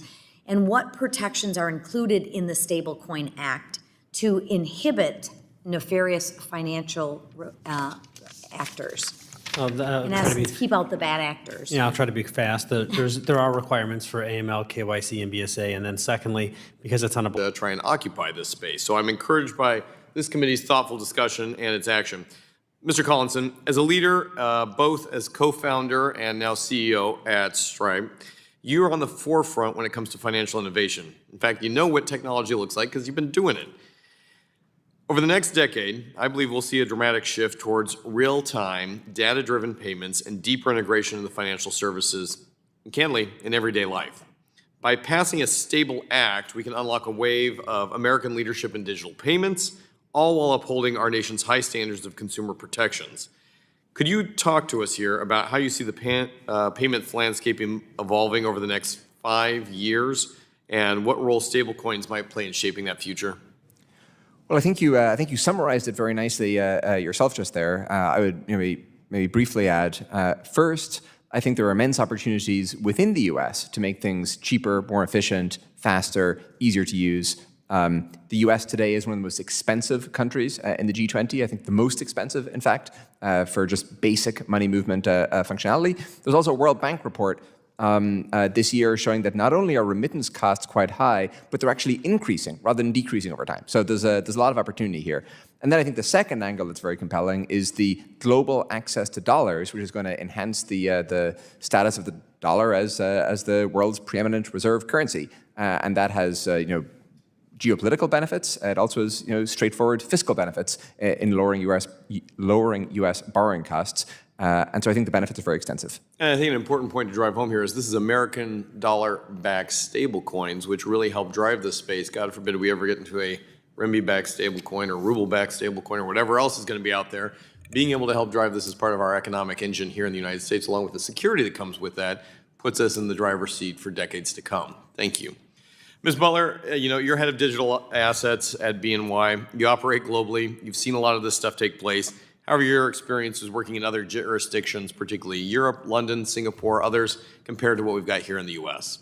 Thank you very much for the question. There's increasing clarity in other jurisdictions that enable us to actually meet the needs of our clients in a more real way. With clarity coming out of the proposal here, we'll be able to do the same and apply our services to US dollar stablecoins, not just in the traditional space that we do today, but also increasingly across the whole spectrum of payment services related to stablecoins. And I would agree with you. Our inability to get some kind of framework here has driven great innovators, investors, and opportunities to the Caribbean, to London, to Singapore, and in worst case scenarios is actually pushing them into the arms of Pyongyang, Beijing, and Russia.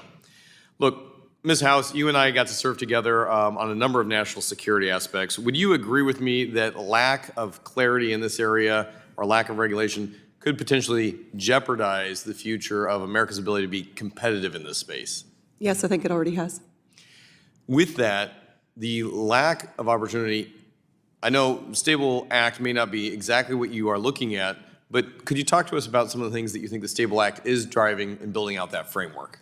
Absolutely. There's some points of commonality with other legislation that I like. And I know I've referenced the McHenry-Waters legislation. So things like the one-to-one, high-quality liquid like reserve requirements is really great. The restriction on rehypothecation of assets is good. The reference to cybersecurity controls in the wake of $1.5 billion hacks that have happened lately. So I think that there's some good measures that are in there. There's just some other areas that I think bipartisan legislation that's been worked on in this committee can actually help fill the gaps on.